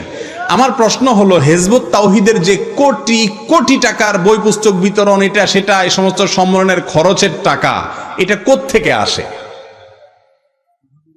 এর কোনো উত্তর আছে? একটা মাহফিল করতে আমাদের গ্রামের মানুষ কত কষ্ট হয়, আর এরা এক একটা প্রোগ্রাম করে, এদের কোনো অনুসারী নাই, কিন্তু কোটি কোটি টাকা কোত্থেকে পায়? সব ইহুদি খ্রিস্টানদের এজেন্ট, মুসলমানদের মধ্যে আলেমদের প্রতি ভীত শ্রদ্ধা ভাব তৈরি করার জন্য ইচ্ছাকৃত পরিকল্পিতভাবে তারা এই সমস্ত এই ধর্ম ব্যবসায়ী বলে আলেমদেরকে গালিগালাজ করে, যাতে করে মানুষ আলেমদের থেকে ভীত শ্রদ্ধা হয়ে যায়। ইমাম সাহেবরা যদি বলেন যে বেতন টেতন দেব না, আপনি কাজ কাম করেন আর আইসা অবসর সময় ইমামতি করেন, তখন মসজিদগুলোর কি অবস্থা হবে বলেন? মসজিদগুলোতে কোনো জামাত হবে ঠিক মতো? জোহরের নামাজ দেখা গেল 1:30 জামাত, ইমাম সাহেব 2টার পরে আসবে, বলবে যে আমি খেতে কাজ করতেছিলাম। আপনার কিছু বলার অধিকার থাকবে? এই জন্য এটা জায়েজ আছে ইসলামের স্বার্থে। জি, হাফ হাতা কাপড় গায়ে দিয়ে নামাজ পড়লে কতটুকু শরীয়ত সম্মত? নামাজ হয়ে যাবে হাফ হাতা জামা গায়ে দিয়ে পড়লে, কিন্তু এটা অনুচিত। বিশেষ করে এমন কাপড় পরে নামাজ পড়া অনুচিত যে কাপড় পরে আপনি সম্মানজনক কোথাও যান না। আল্লাহ তাআলা বলেছেন, ইয়া বানি আদম খুযু যিনাতাকুম ইনদা কুল্লি মসজিদ, আই ইনদা কুল্লি সালাহ। প্রত্যেক নামাজের সময় তোমরা সুন্দর কাপড় চোপড় পরো। এই জন্য আল্লাহর সামনে যাওয়ার সময় সুন্দর করে পড়বেন। অনেকে দেখবেন বাহিরে মাশাআল্লাহ স্যুট বুট পরে যায়, সুন্দর করে সেজে গুজে যায়, নামাজে দাঁড়ানোর সময় একটা গেঞ্জি আর একটা লুঙ্গি পরে দাঁড়ায় যায়। এটা উচিত না। সুন্দর স্মার্ট পোশাক আশাক পরে আল্লাহর সামনে দাঁড়াবেন। আল্লাহর দরবারে দাঁড়াচ্ছেন আপনি। প্রিয় ভাইরা, আমার প্রশ্ন উত্তর আমার মনে হয় শেষ করা দরকার। অনেক সময় হয়েছে, ভাইরাও বিরক্ত হয়ে গেছেন, আমার মনে হয় আজকে রাখা দরকার। প্রশ্ন কি আর হবে? শুনেন, চিল্লাইতেছেন তো 10-20 জনে, বাকি মুরব্বীদের তো কষ্ট হইতেছে। চালাবো আমরা আসলে? আচ্ছা দেন, একটু তাড়াহুড়া করে শেষ করে দিই ইনশাআল্লাহ। 10 থেকে 15 মিনিটের মধ্যে আমরা শেষ করতেছি ইনশাআল্লাহ। জি, আমরা যতটুকু পারবো জি ইনশাআল্লাহ দ্রুত শেষ করার চেষ্টা করব। জি। দাড়ি রাখার বিধান সম্পর্কে কিছু বলুন। দাড়ি রাখা পুরুষদের জন্য, পুরুষদের দাড়ি উঠলে সে দাড়ি রাখা ওয়াজিব। রাসূল করিম সাল্লাল্লাহু আলাইহি সাল্লাম নির্দেশ করেছেন, আফুল্লুহা আর খুল্লুহা, তোমরা দাড়িকে ছেড়ে দাও, দাড়িকে লম্বা করো। এই জন্য দাড়ি কাটা, ছাটা, দাড়ি ছোট করা এটা ইসলামের শরীয়তে কি নাই? জায়েজ নাই। দাড়ি লম্বা করতে হবে। জি। মাহফিলের ফান্ডের টাকা নিয়ে জনকল্যাণমূলক কাজে ব্যয় করা যাবে কিনা? দেখুন, দানকারী যেই খাতে দান করবে সেই খাতেই খরচ করতে হবে। এটা হলো মূল মাসআলা। নসসুল ওয়াকিফে কানাসসিশ শারিআ, একটা মূলনীতি, ফতোয়ার একটা মূলনীতি হলো এটা, যিনি দান করবেন তিনি যে জন্য দিবেন সেই খাতেই ব্যয় করতে হবে। মাহফিলের জন্য টাকা দিলে মাহফিলের কাজে ব্যয় করবেন। হ্যাঁ, মাহফিলের সব কাজ করার পরে উদ্বৃত্ত টাকা যদি থাকে সেটা মাহফিল সংশ্লিষ্ট বা আশপাশের কোনো উন্নয়নমূলক কাজে ব্যবহার করা যাবে। কিন্তু অনেক মাহফিল আলারা ইচ্ছাকৃত মাহফিলের কথা বলে লাখ লাখ টাকা উঠায়, তাদের ধান্দাই হলো যে সামান্য কিছু খরচ করে বাকিগুলো আমরা নিজস্ব খাতে খরচ করব। এটা জায়েজ নাই। জি। প্রভিডেন্ট ফান্ডে 10% করে 10% করে তারা টাকা রাখছেন, পরবর্তীতে 13% সুদ আকারে তাদেরকে দেয়া হবে। এটা হালাল কিনা? কারণ সেখানে একটা অপশনও আছে যে সুদ তিনি নাও নিতে পারবেন। দেখুন, প্রভিডেন্ট ফান্ড, সরকারি প্রভিডেন্ট ফান্ড যেটা জিপিএফ বলে, জেনারেল প্রভিডেন্ট ফান্ড, এই প্রভিডেন্ট ফান্ডের কিছু অংশ কেটে রাখা হয় বাধ্যতামূলক। এটা চাকরিজীবীর হাতে না, বাধ্যতামূলক সরকার কেটে রাখে এবং তার সঙ্গে অতিরিক্ত যোগ করে টাকা দেয় চাকরি শেষে। এটা সে চাকরির মধ্যে চাইলেও আর নিতে পারে না, চাকরি শেষ হওয়ার আগ পর্যন্ত পায় না। এখানে অতিরিক্ত অংশ যেটা দিচ্ছে গভর্নমেন্ট, সেটাকে সুদ বলেই দেয়, কিন্তু তারপরেও এদেশের বেশিরভাগ বিদগ্ধ আলেমদের ফতোয়া হলো সেটা সুদ হবে না। মাওলানা আব্দুল মালিক সাহেব, মুফতি মনসুরুল হক সাহেব, ডক্টর খন্দকার আব্দুল্লাহ জাহাঙ্গীর রাহিমাহুল্লাহ সহ বড় বড় উলামাদের ফতোয়া হলো এই প্রভিডেন্ট ফান্ডের বাধ্যতামূলক কেটে নেওয়া টাকাটার অতিরিক্ত যে টাকা দিবে গভর্নমেন্ট, সেটার গভর্নমেন্ট সুদ বলে দিলেও সেটা সুদ হবে না। কেন সুদ হবে না? কারণ সুদ হলো আমি স্বেচ্ছায় যখন কোনো টাকা রাখবো বেনিফিটের আশায় নির্দিষ্ট হারে, সেটা হবে সুদ। কিন্তু এখানে আমি টাকা রাখি নাই, তো আমার রাখা ছাড়া আগে থেকেই রেখে দেওয়া হয়েছে, কেমন যেন আমার বেতনই কম দেওয়া হয়েছে, দেওয়ার সময় আবার আমাকে বাড়িয়ে দেওয়া হয়েছে। এটা সম্পূর্ণ তার ইখতিয়ার, আমি নিজে এখানে দিতে যাই নাই, অতএব এটা সুদ হবে না।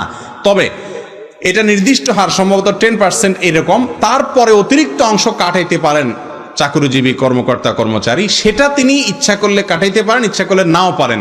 সেটার এগেইনস্টে যেটা আসবে সেটা অবশ্যই সুদ হিসাবে বিবেচিত হবে, সেটা জায়েজ নাই। জি। হ্যাঁ, এখন কিন্তু অপশন আছে যে চাইলে কেউ একেবারে পুরোপুরিটা বন্ধ। আমি যতটুকু জানি সরকার যেটা বাধ্যতামূলক করে ওইটা বন্ধ করার অপশন নাই। আচ্ছা, আছে? জি। যদি এখন করে থাকে তো আলহামদুলিল্লাহ, তাহলে তো আর নেওয়া জায়েজ নাই, তাহলে তো এটা বন্ধ করে ফেলবে। জি। শাইখ, আলেমদের নামের আগে আমরা দেখি মাওলানা শব্দ ব্যবহার করা হয়, এটা শিরক কিনা? মাওলানা শব্দের একটা অর্থ হলো আমাদের মালিক, আমাদের মাওলা। মাওলা শব্দের অনেক অর্থ আছে। মাওলা শব্দের অর্থ অভিভাবক হয়, মাওলা শব্দের অর্থ বন্ধু হতে পারে, মাওলা শব্দের অর্থ আজাদকৃত দাস হতে পারে, মালিক হতে পারে, অনেক অর্থ হতে পারে। আমরা আলেমদেরকে সম্মান করে পাক ভারত মহাদেশে এবং মিশরে এবং অনেক দেশে আলেমদেরকে সম্মান করে বলি মাওলানা, তার মানে আমাদের অভিভাবক, আমাদের গার্ডিয়ান। তো এই অর্থে মাওলানা বললে সেটা শিরক হওয়ার কোনো কারণ নাই। সৌদি আরবের সর্বোচ্চ ওলামা পরিষদের সদস্য, ওলামা পরিষদের প্রধান এবং ফতোয়া বিষয়ক স্থায়ী কমিটির প্রধান এবং সাবেক গ্র্যান্ড মুফতি শেখ আব্দুল আজিজ বিন আব্দুল্লাহ বিন বাজ রাহিমাহুল্লাহ তার এক ফতোয়াতে এই বিষয়টি আলোকপাত করেছেন। বিধায় অনেক ভাইরা আছেন মাওলানা বললে বলে হ্যাঁ আমাদের মাওলা তো আল্লাহ, আবার হুজুরের কেমনে মাওলানা বলে, এগুলো ভুল ধারণা। মাওলা শব্দের অনেক অর্থ আছে। হুজুরদেরকে কেউ আল্লাহকে যে অর্থে মাওলা বলে ওই অর্থে হুজুরদেরকে কেউ মাওলানা বলে না। জি।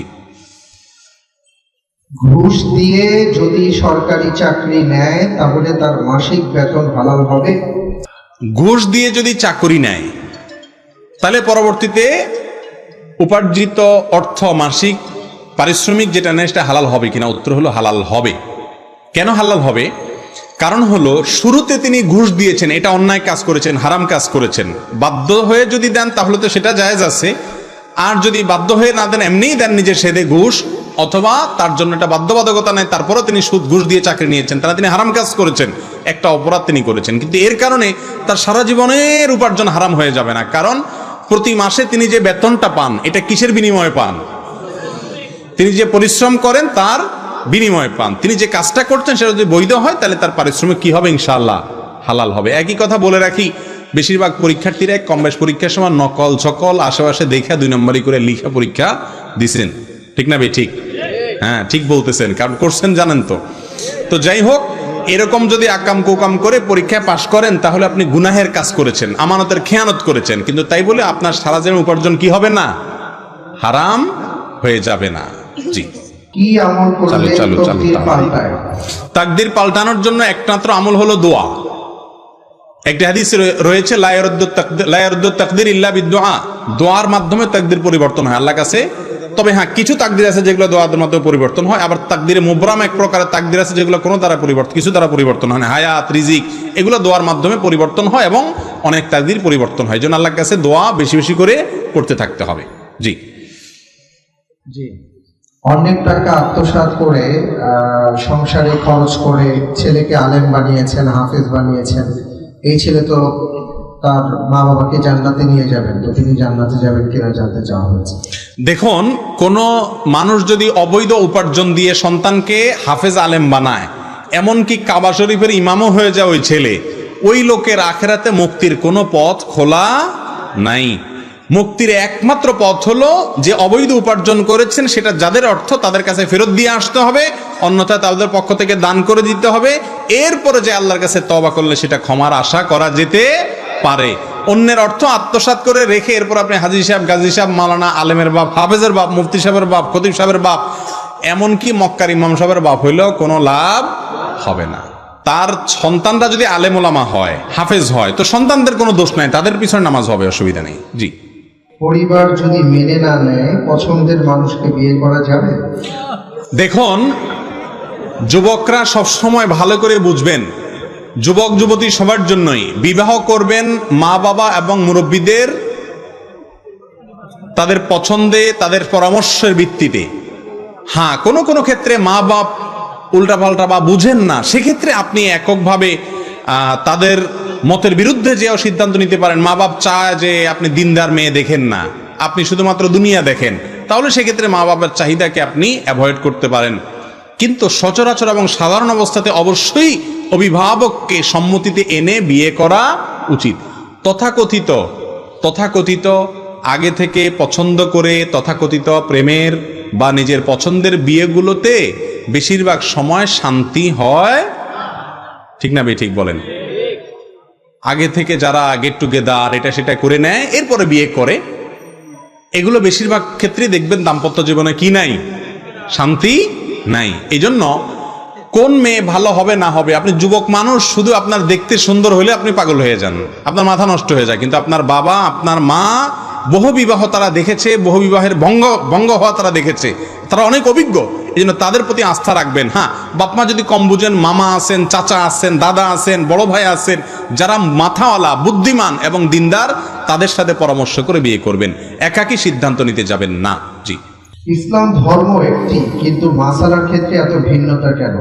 ভাই, মাসআলার ক্ষেত্রে ভিন্নতা কেন? তার কারণ হলো ধর্ম বুঝার ক্ষেত্রে সবাইকে আল্লাহ তাআলা সমান বিবেক বুদ্ধি দেন নাই।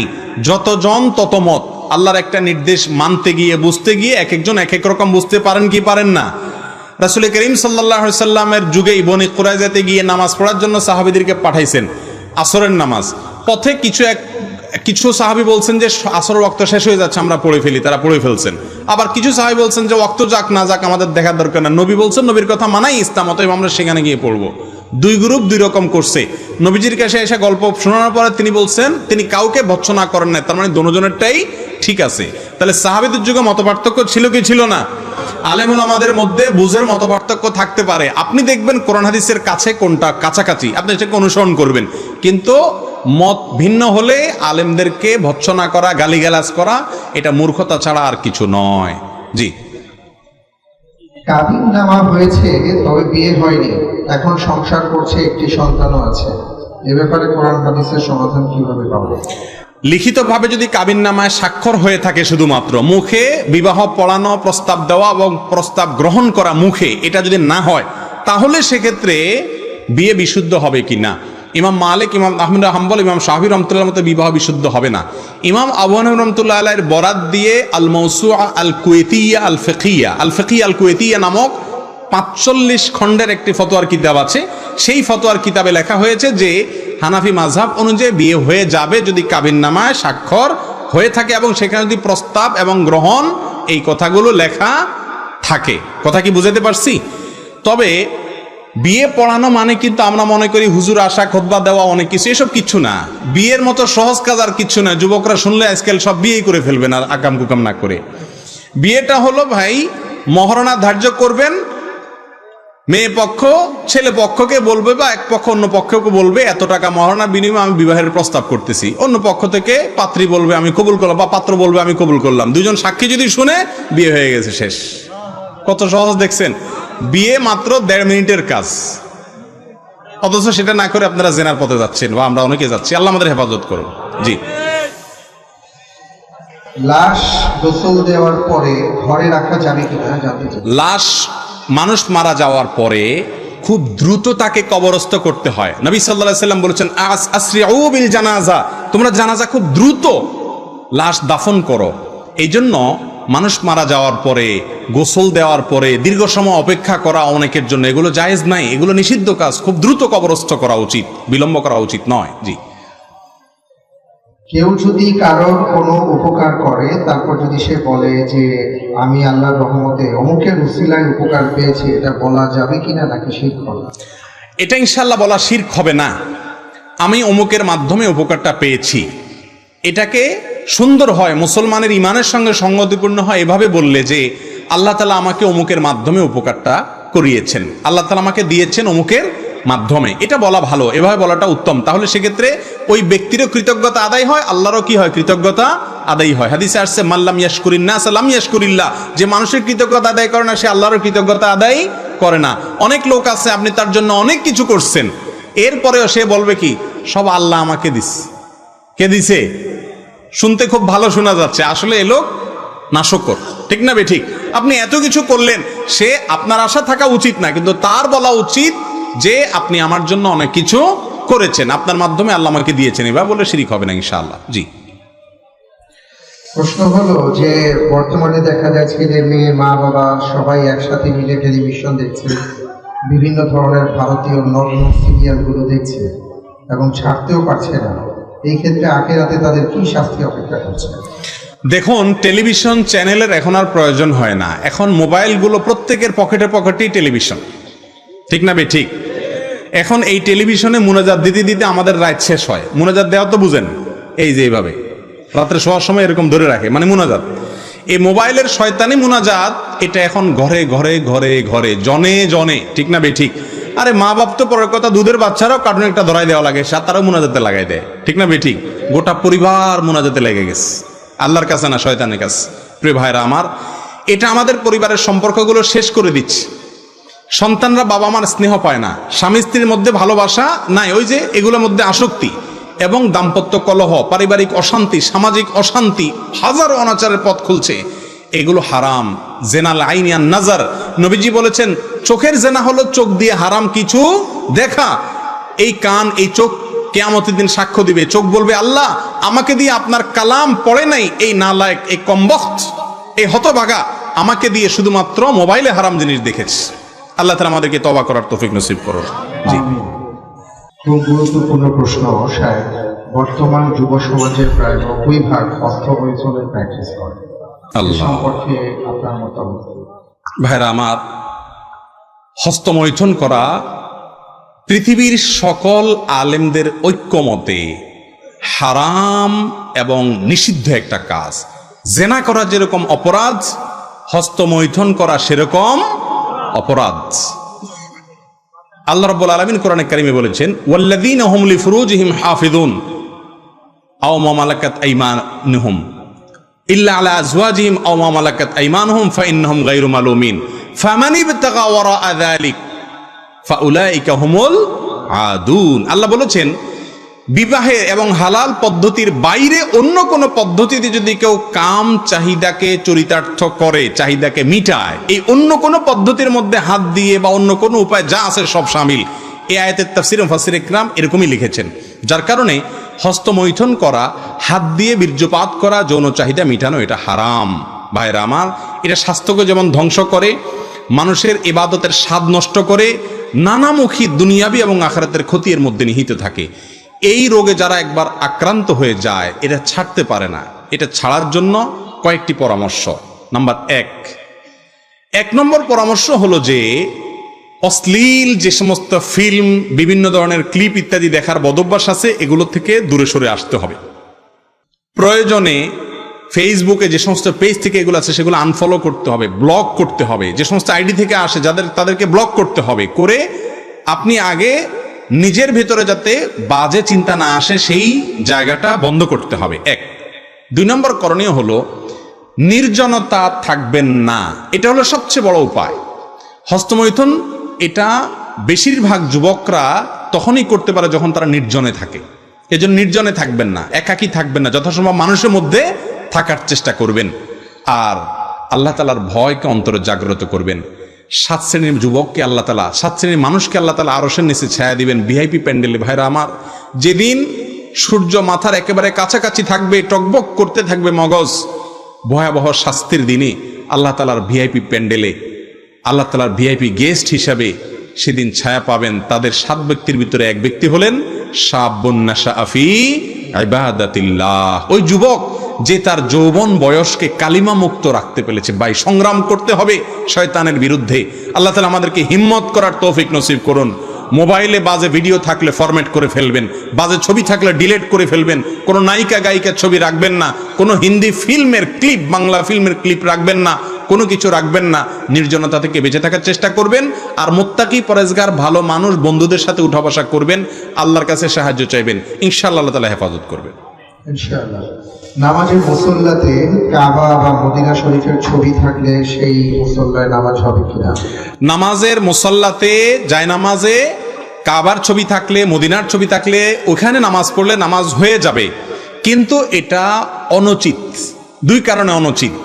একে তো সেজদার জায়গায় যখন আপনার নজর থাকবে, ওখানে যদি কাবার ছবি থাকে অথবা মদিনার ছবি থাকে, তাহলে আপনার ওইটার দিকে মনোযোগ যাবে, বা অন্য কোনো ডিজাইন থাকলে ওটার দিকে মনোযোগ দেবে। যেন সাদা মাঠা জায়গায় নামাজ পড়া উচিত। এক্ষেত্রে একটা হাদিস আপনাদেরকে শুনাই।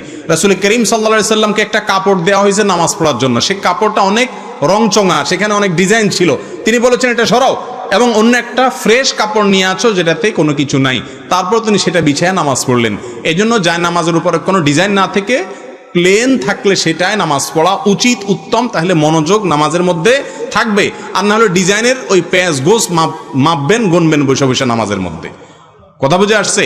আর দ্বিতীয় কারণ হলো কাবা এবং মদিনার যে ছবি আপনি জায়নামাজে রাখছেন, এই জায়নামাজ যখন বসতেছেন একটু ঘুরে, তখন আপনার পাছার নিচে কাবা পড়তেছে, তখন আপনার পায়ের নিচে কাবা পড়তেছে, এটা কাবার প্রতি সম্মান প্রদর্শন হয় না। অনেকে বলে কাবার ছাদেও তো মানুষ উঠে, তাহলে পাড়াইলে অসুবিধা কোথায়? ভাই, সেটা তো দরকারে উঠছে, আপনি বিনা দরকারে কাবার ছবিকে কেন পাড়াইতে যাবেন?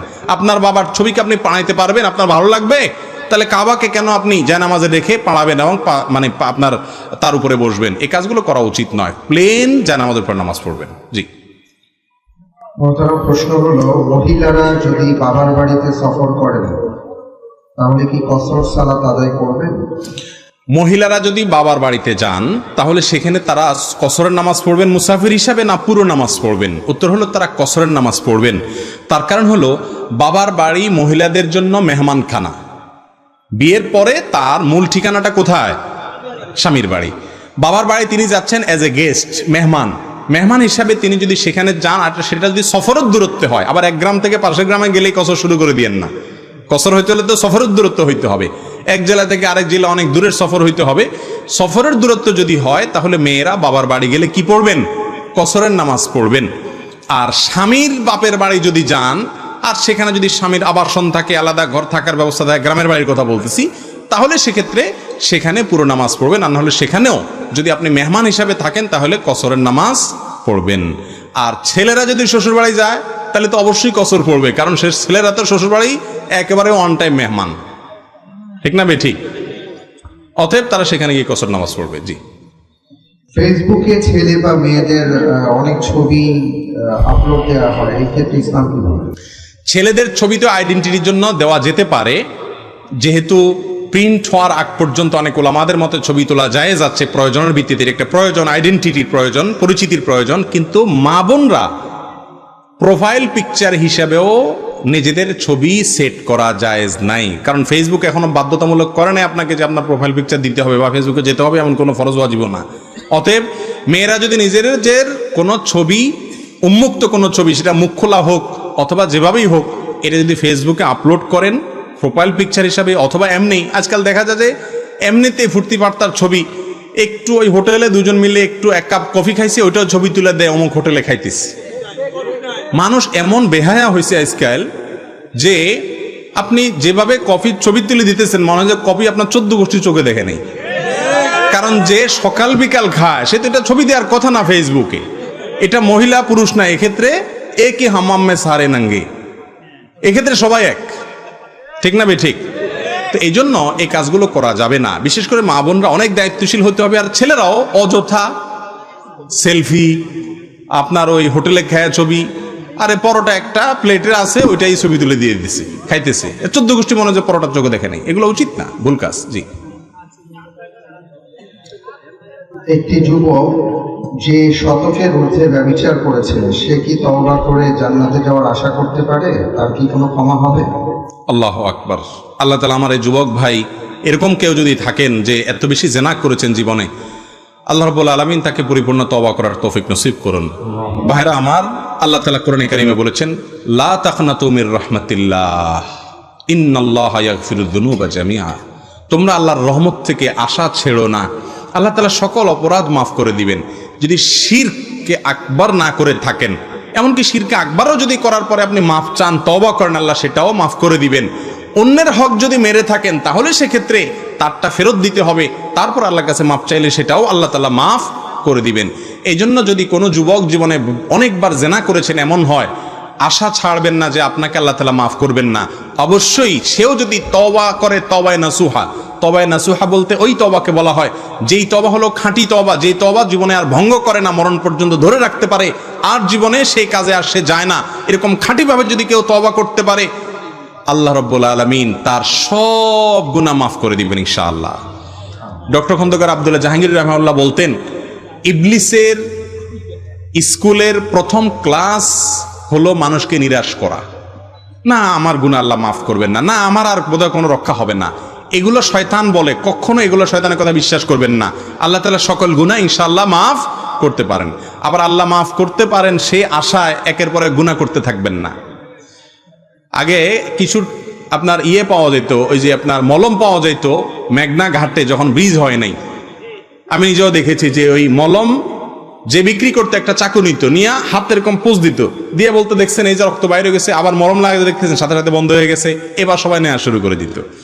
তো কারোর বাসায় ওই মহাসিন্দুর মলম না কি বলে, এই মলম আছে সেজন্য সে ভালো হাত চাকু দিয়ে কাটবে কোনো বুদ্ধিমান? আমার বাসায় মলম আছে অতএব মলম লাগাই ফেলবো, সে আশায় হাত কাটা এই ব্যক্তিকে আপনি বলবেন পাগল, ঠিক না ঠিক? আরে ভাই, মলম তো হাত ভুলে কেটে গেলে তখন লাগাইতে হয়, তওবা আছে, এই জন্য আমি গুনাহ করে যাব, এটা হলো ওই ব্যক্তির মতো পাগলের কাজ। আপনারা কে বলেছে যে সে সুযোগ আপনার হবে না হবে? এই জন্য যুবক ভাইরা, যদি জেনা করেও থাকেন আল্লাহর কাছে খাঁটি অন্তরে তওবা করবেন, লজ্জিত হবেন, মাপ চাইবেন, নিজেকে নিয়ে ভৎসনা করবেন, আর জীবনে কখনো সে পথে যাবেন না, ইনশাআল্লাহ আল্লাহ তাআলা মাফ করে দিবেন। মহিলাদের তালিম করা যাবে কিনা, জায়েজ কিনা? মহিলাদের তালিম করা যাবে কিনা, তালিম মানে হলো শেখানো, কোরআন হাদিস শেখানো, পুরুষদের যেরকম জায়েজ মহিলাদেরও জায়েজ, মৌলিক কথা এটা। বরং মহিলারাও কোরআনে কথা বলবে, হাদিসের কথা বলবে, নিজেদের মধ্যে ইসলাম প্রচার করবে। আল্লাহ তাআলা কোরআনে কারীমে বলেছেন, আল মুমিন ওয়াল মুমিনুনা ওয়াল মুমিনাত বা'দুহুম আউলিয়াউ বা'দ ইয়া'মুরুনা বিল মা'রুফ ওয়া ইয়ানহাউনা আনিল মুনকার। নারী পুরুষ একে অন্যের অভিভাবক, একে অন্যের পরিপূরক, বন্ধু। অতএব তারা উভয়, নারী পুরুষ সবাই সৎ কাজের আদেশ দিতে হবে, অসৎ কাজের বাধা প্রদান করতে হবে। শুধুমাত্র পুরুষরাই করবে, মহিলারা করবে না তা না। তবে হ্যাঁ, মহিলারা মহিলাদের মধ্যে করবে। আজকাল আবার অনেক এলাকায় মাহফিল শুরু হয়েছে, পুরুষদের মধ্যেও মহিলারা ওয়াজ করে। আবার ইউটিউবে অনেক মহিলার ওয়াজ পাওয়া যায়, লা হাওলা ওয়ালা কুওয়াতা ইল্লা বিল্লাহ। মহিলার ওয়াজ থাকলে ওয়াজ শুনবে না, আওয়াজ শুনবে বসে বসে। কি বলেন? পুরুষ যদি মহিলার ওয়াজ শুনে, ওয়াজ তো শুনবে না, শুনবে কি? আওয়াজ। আওয়াজ শুনে হারাম মজা নেবে, ঠিক না ঠিক? ওয়াজে কোরআন তেলাওয়াত করতে হয়, কোরআন তেলাওয়াতে সুন্দর করে বলতে হয়। আল্লাহ তাআলা কোরআনে বলছেন তাদেরকে ফালা তাখদানা বিল কওল, কোমল কণ্ঠে কথা বলো না। এই জন্য মহিলারা নিজেদের মধ্যে তালিম করবে, দাওয়াতি কাজ করবে। সফরের দূরত্বে যেতে হলে মাহরাম সাথে নিয়ে যেতে হবে। আর নিজেদের মধ্যে তালিম করলে, এলাকার মধ্যে তালিম করলেও বাবা, স্বামী, সংসার, সন্তান তাদের হক আদায় করে তারপরে করতে হবে। এবং অভিভাবক যদি নিষেধ করে তাহলে তার জন্য ফরজ না বাড়ি বাড়ি গিয়ে তালিম করা। ব্যালেন্স করতে হবে, তালিমও করবেন, আবার সংসার, অভিভাবকের নির্দেশ এগুলো মেনে চলবেন। অনেকে বলে দূত, অভিভাবকের কথা শোনা যাবে না। অভিভাবকের কথা শোনা হলো বড় গুরুত্বপূর্ণ কাজ, এরপরে আপনার জন্য নফল তালিম। হ্যাঁ, আপনার বাসার মধ্যে যারা আছে তাদেরকে আপনি সৎ কাজের আদেশ, সৎ কাজের বাধা অবশ্যই প্রদান করতে হবে। জি। প্রশ্ন হলো, যারা বিদআতের সাথে লিপ্ত তাদেরকে সালাম প্রদান এবং সম্মান করা যাবে না, এমন একটি কথা শুনেছি, এটা সত্য কিনা? হ্যাঁ ভাই, একটি হাদিস রয়েছে, বেদাতীদেরকে সম্মান করলে সে দিন ধ্বংসে সহায়তা করলো। যে ব্যক্তি বেদাতে লিপ্ত, আপদমস্তক বেদাতের মধ্যে ডুবে আছে, এই ব্যক্তিকে বেদাতি হওয়ার কারণে যদি সম্মান করেন আপনি, তাহলে সেক্ষেত্রে আপনি দিন ধ্বংসে কি করলেন? সাহায্য করলেন।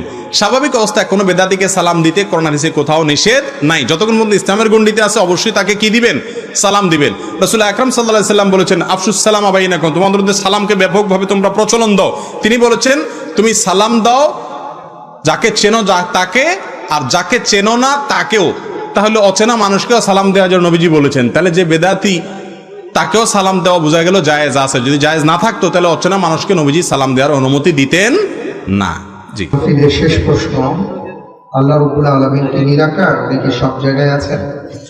আল্লাহ রাব্বুল আলামিন সর্বত্র তার অস্তিত্ব সত্তা সহকারে বিদ্যমান নয়। আল্লাহ রাব্বুল আলামিনের ইলম সব জায়গায় আছে, আল্লাহ তাআলার নিয়ন্ত্রণ সব জায়গায় আছে, আল্লাহ রাব্বুল আলামিন সবকিছু দেখেন, তার ইলমটা সব জায়গায় আছে। আমরা একটা কথাই বলি যে, চেয়ারম্যান সাহেব আপনি এগিয়ে চলেন, আমরা আছি আপনার সাথে। এই স্লোগানটা তো বেশি মুখস্থ আমাদের দেশের মানুষের। আচ্ছা, এর মানে কি এই যে চেয়ারম্যান সাহেবের সাথে সাথে গায়ের সাথে আপনি একেবারে বেল্ট বাইন্ধা সাথে সাথে হাঁটতেছেন, এর মানে কি এটা? এর মানে কি? এর মানে হলো চেয়ারম্যান সাহেব আপনি যেখানে থাকেন না কেন, ভোট আমি আপনারা দিব, যেহেতু টাকা আপনার থেকে খাইছি, ভোটটা আপনারাই দিব। এত বেইমান হয় না যে টাকা খায় আরেকজনের ভোট দিব। এর উদ্দেশ্য বেশিরভাগ ক্ষেত্রে এই টাইপের না। অতএব ওয়াহুয়া মাআকুম আইনা মা কুনতুম, এই কোরআনের আয়াতের ব্যাখ্যা অনেকে মনে করেন যে তোমরা যেখানে থাকো আল্লাহ তোমাদের সাথে সাথে আছেন। এখানে উদ্দেশ্য হলো আল্লাহ তাআলার দৃষ্টি, আল্লাহর নজর, আপনার আল্লাহর ইলম, নিয়ন্ত্রণ এগুলো আমাদের সাথে অবশ্যই আছে। আল্লাহ তাআলা আমাদের সবাইকে বিশুদ্ধ চিন্তা লালন করার তৌফিক নসিব করুন।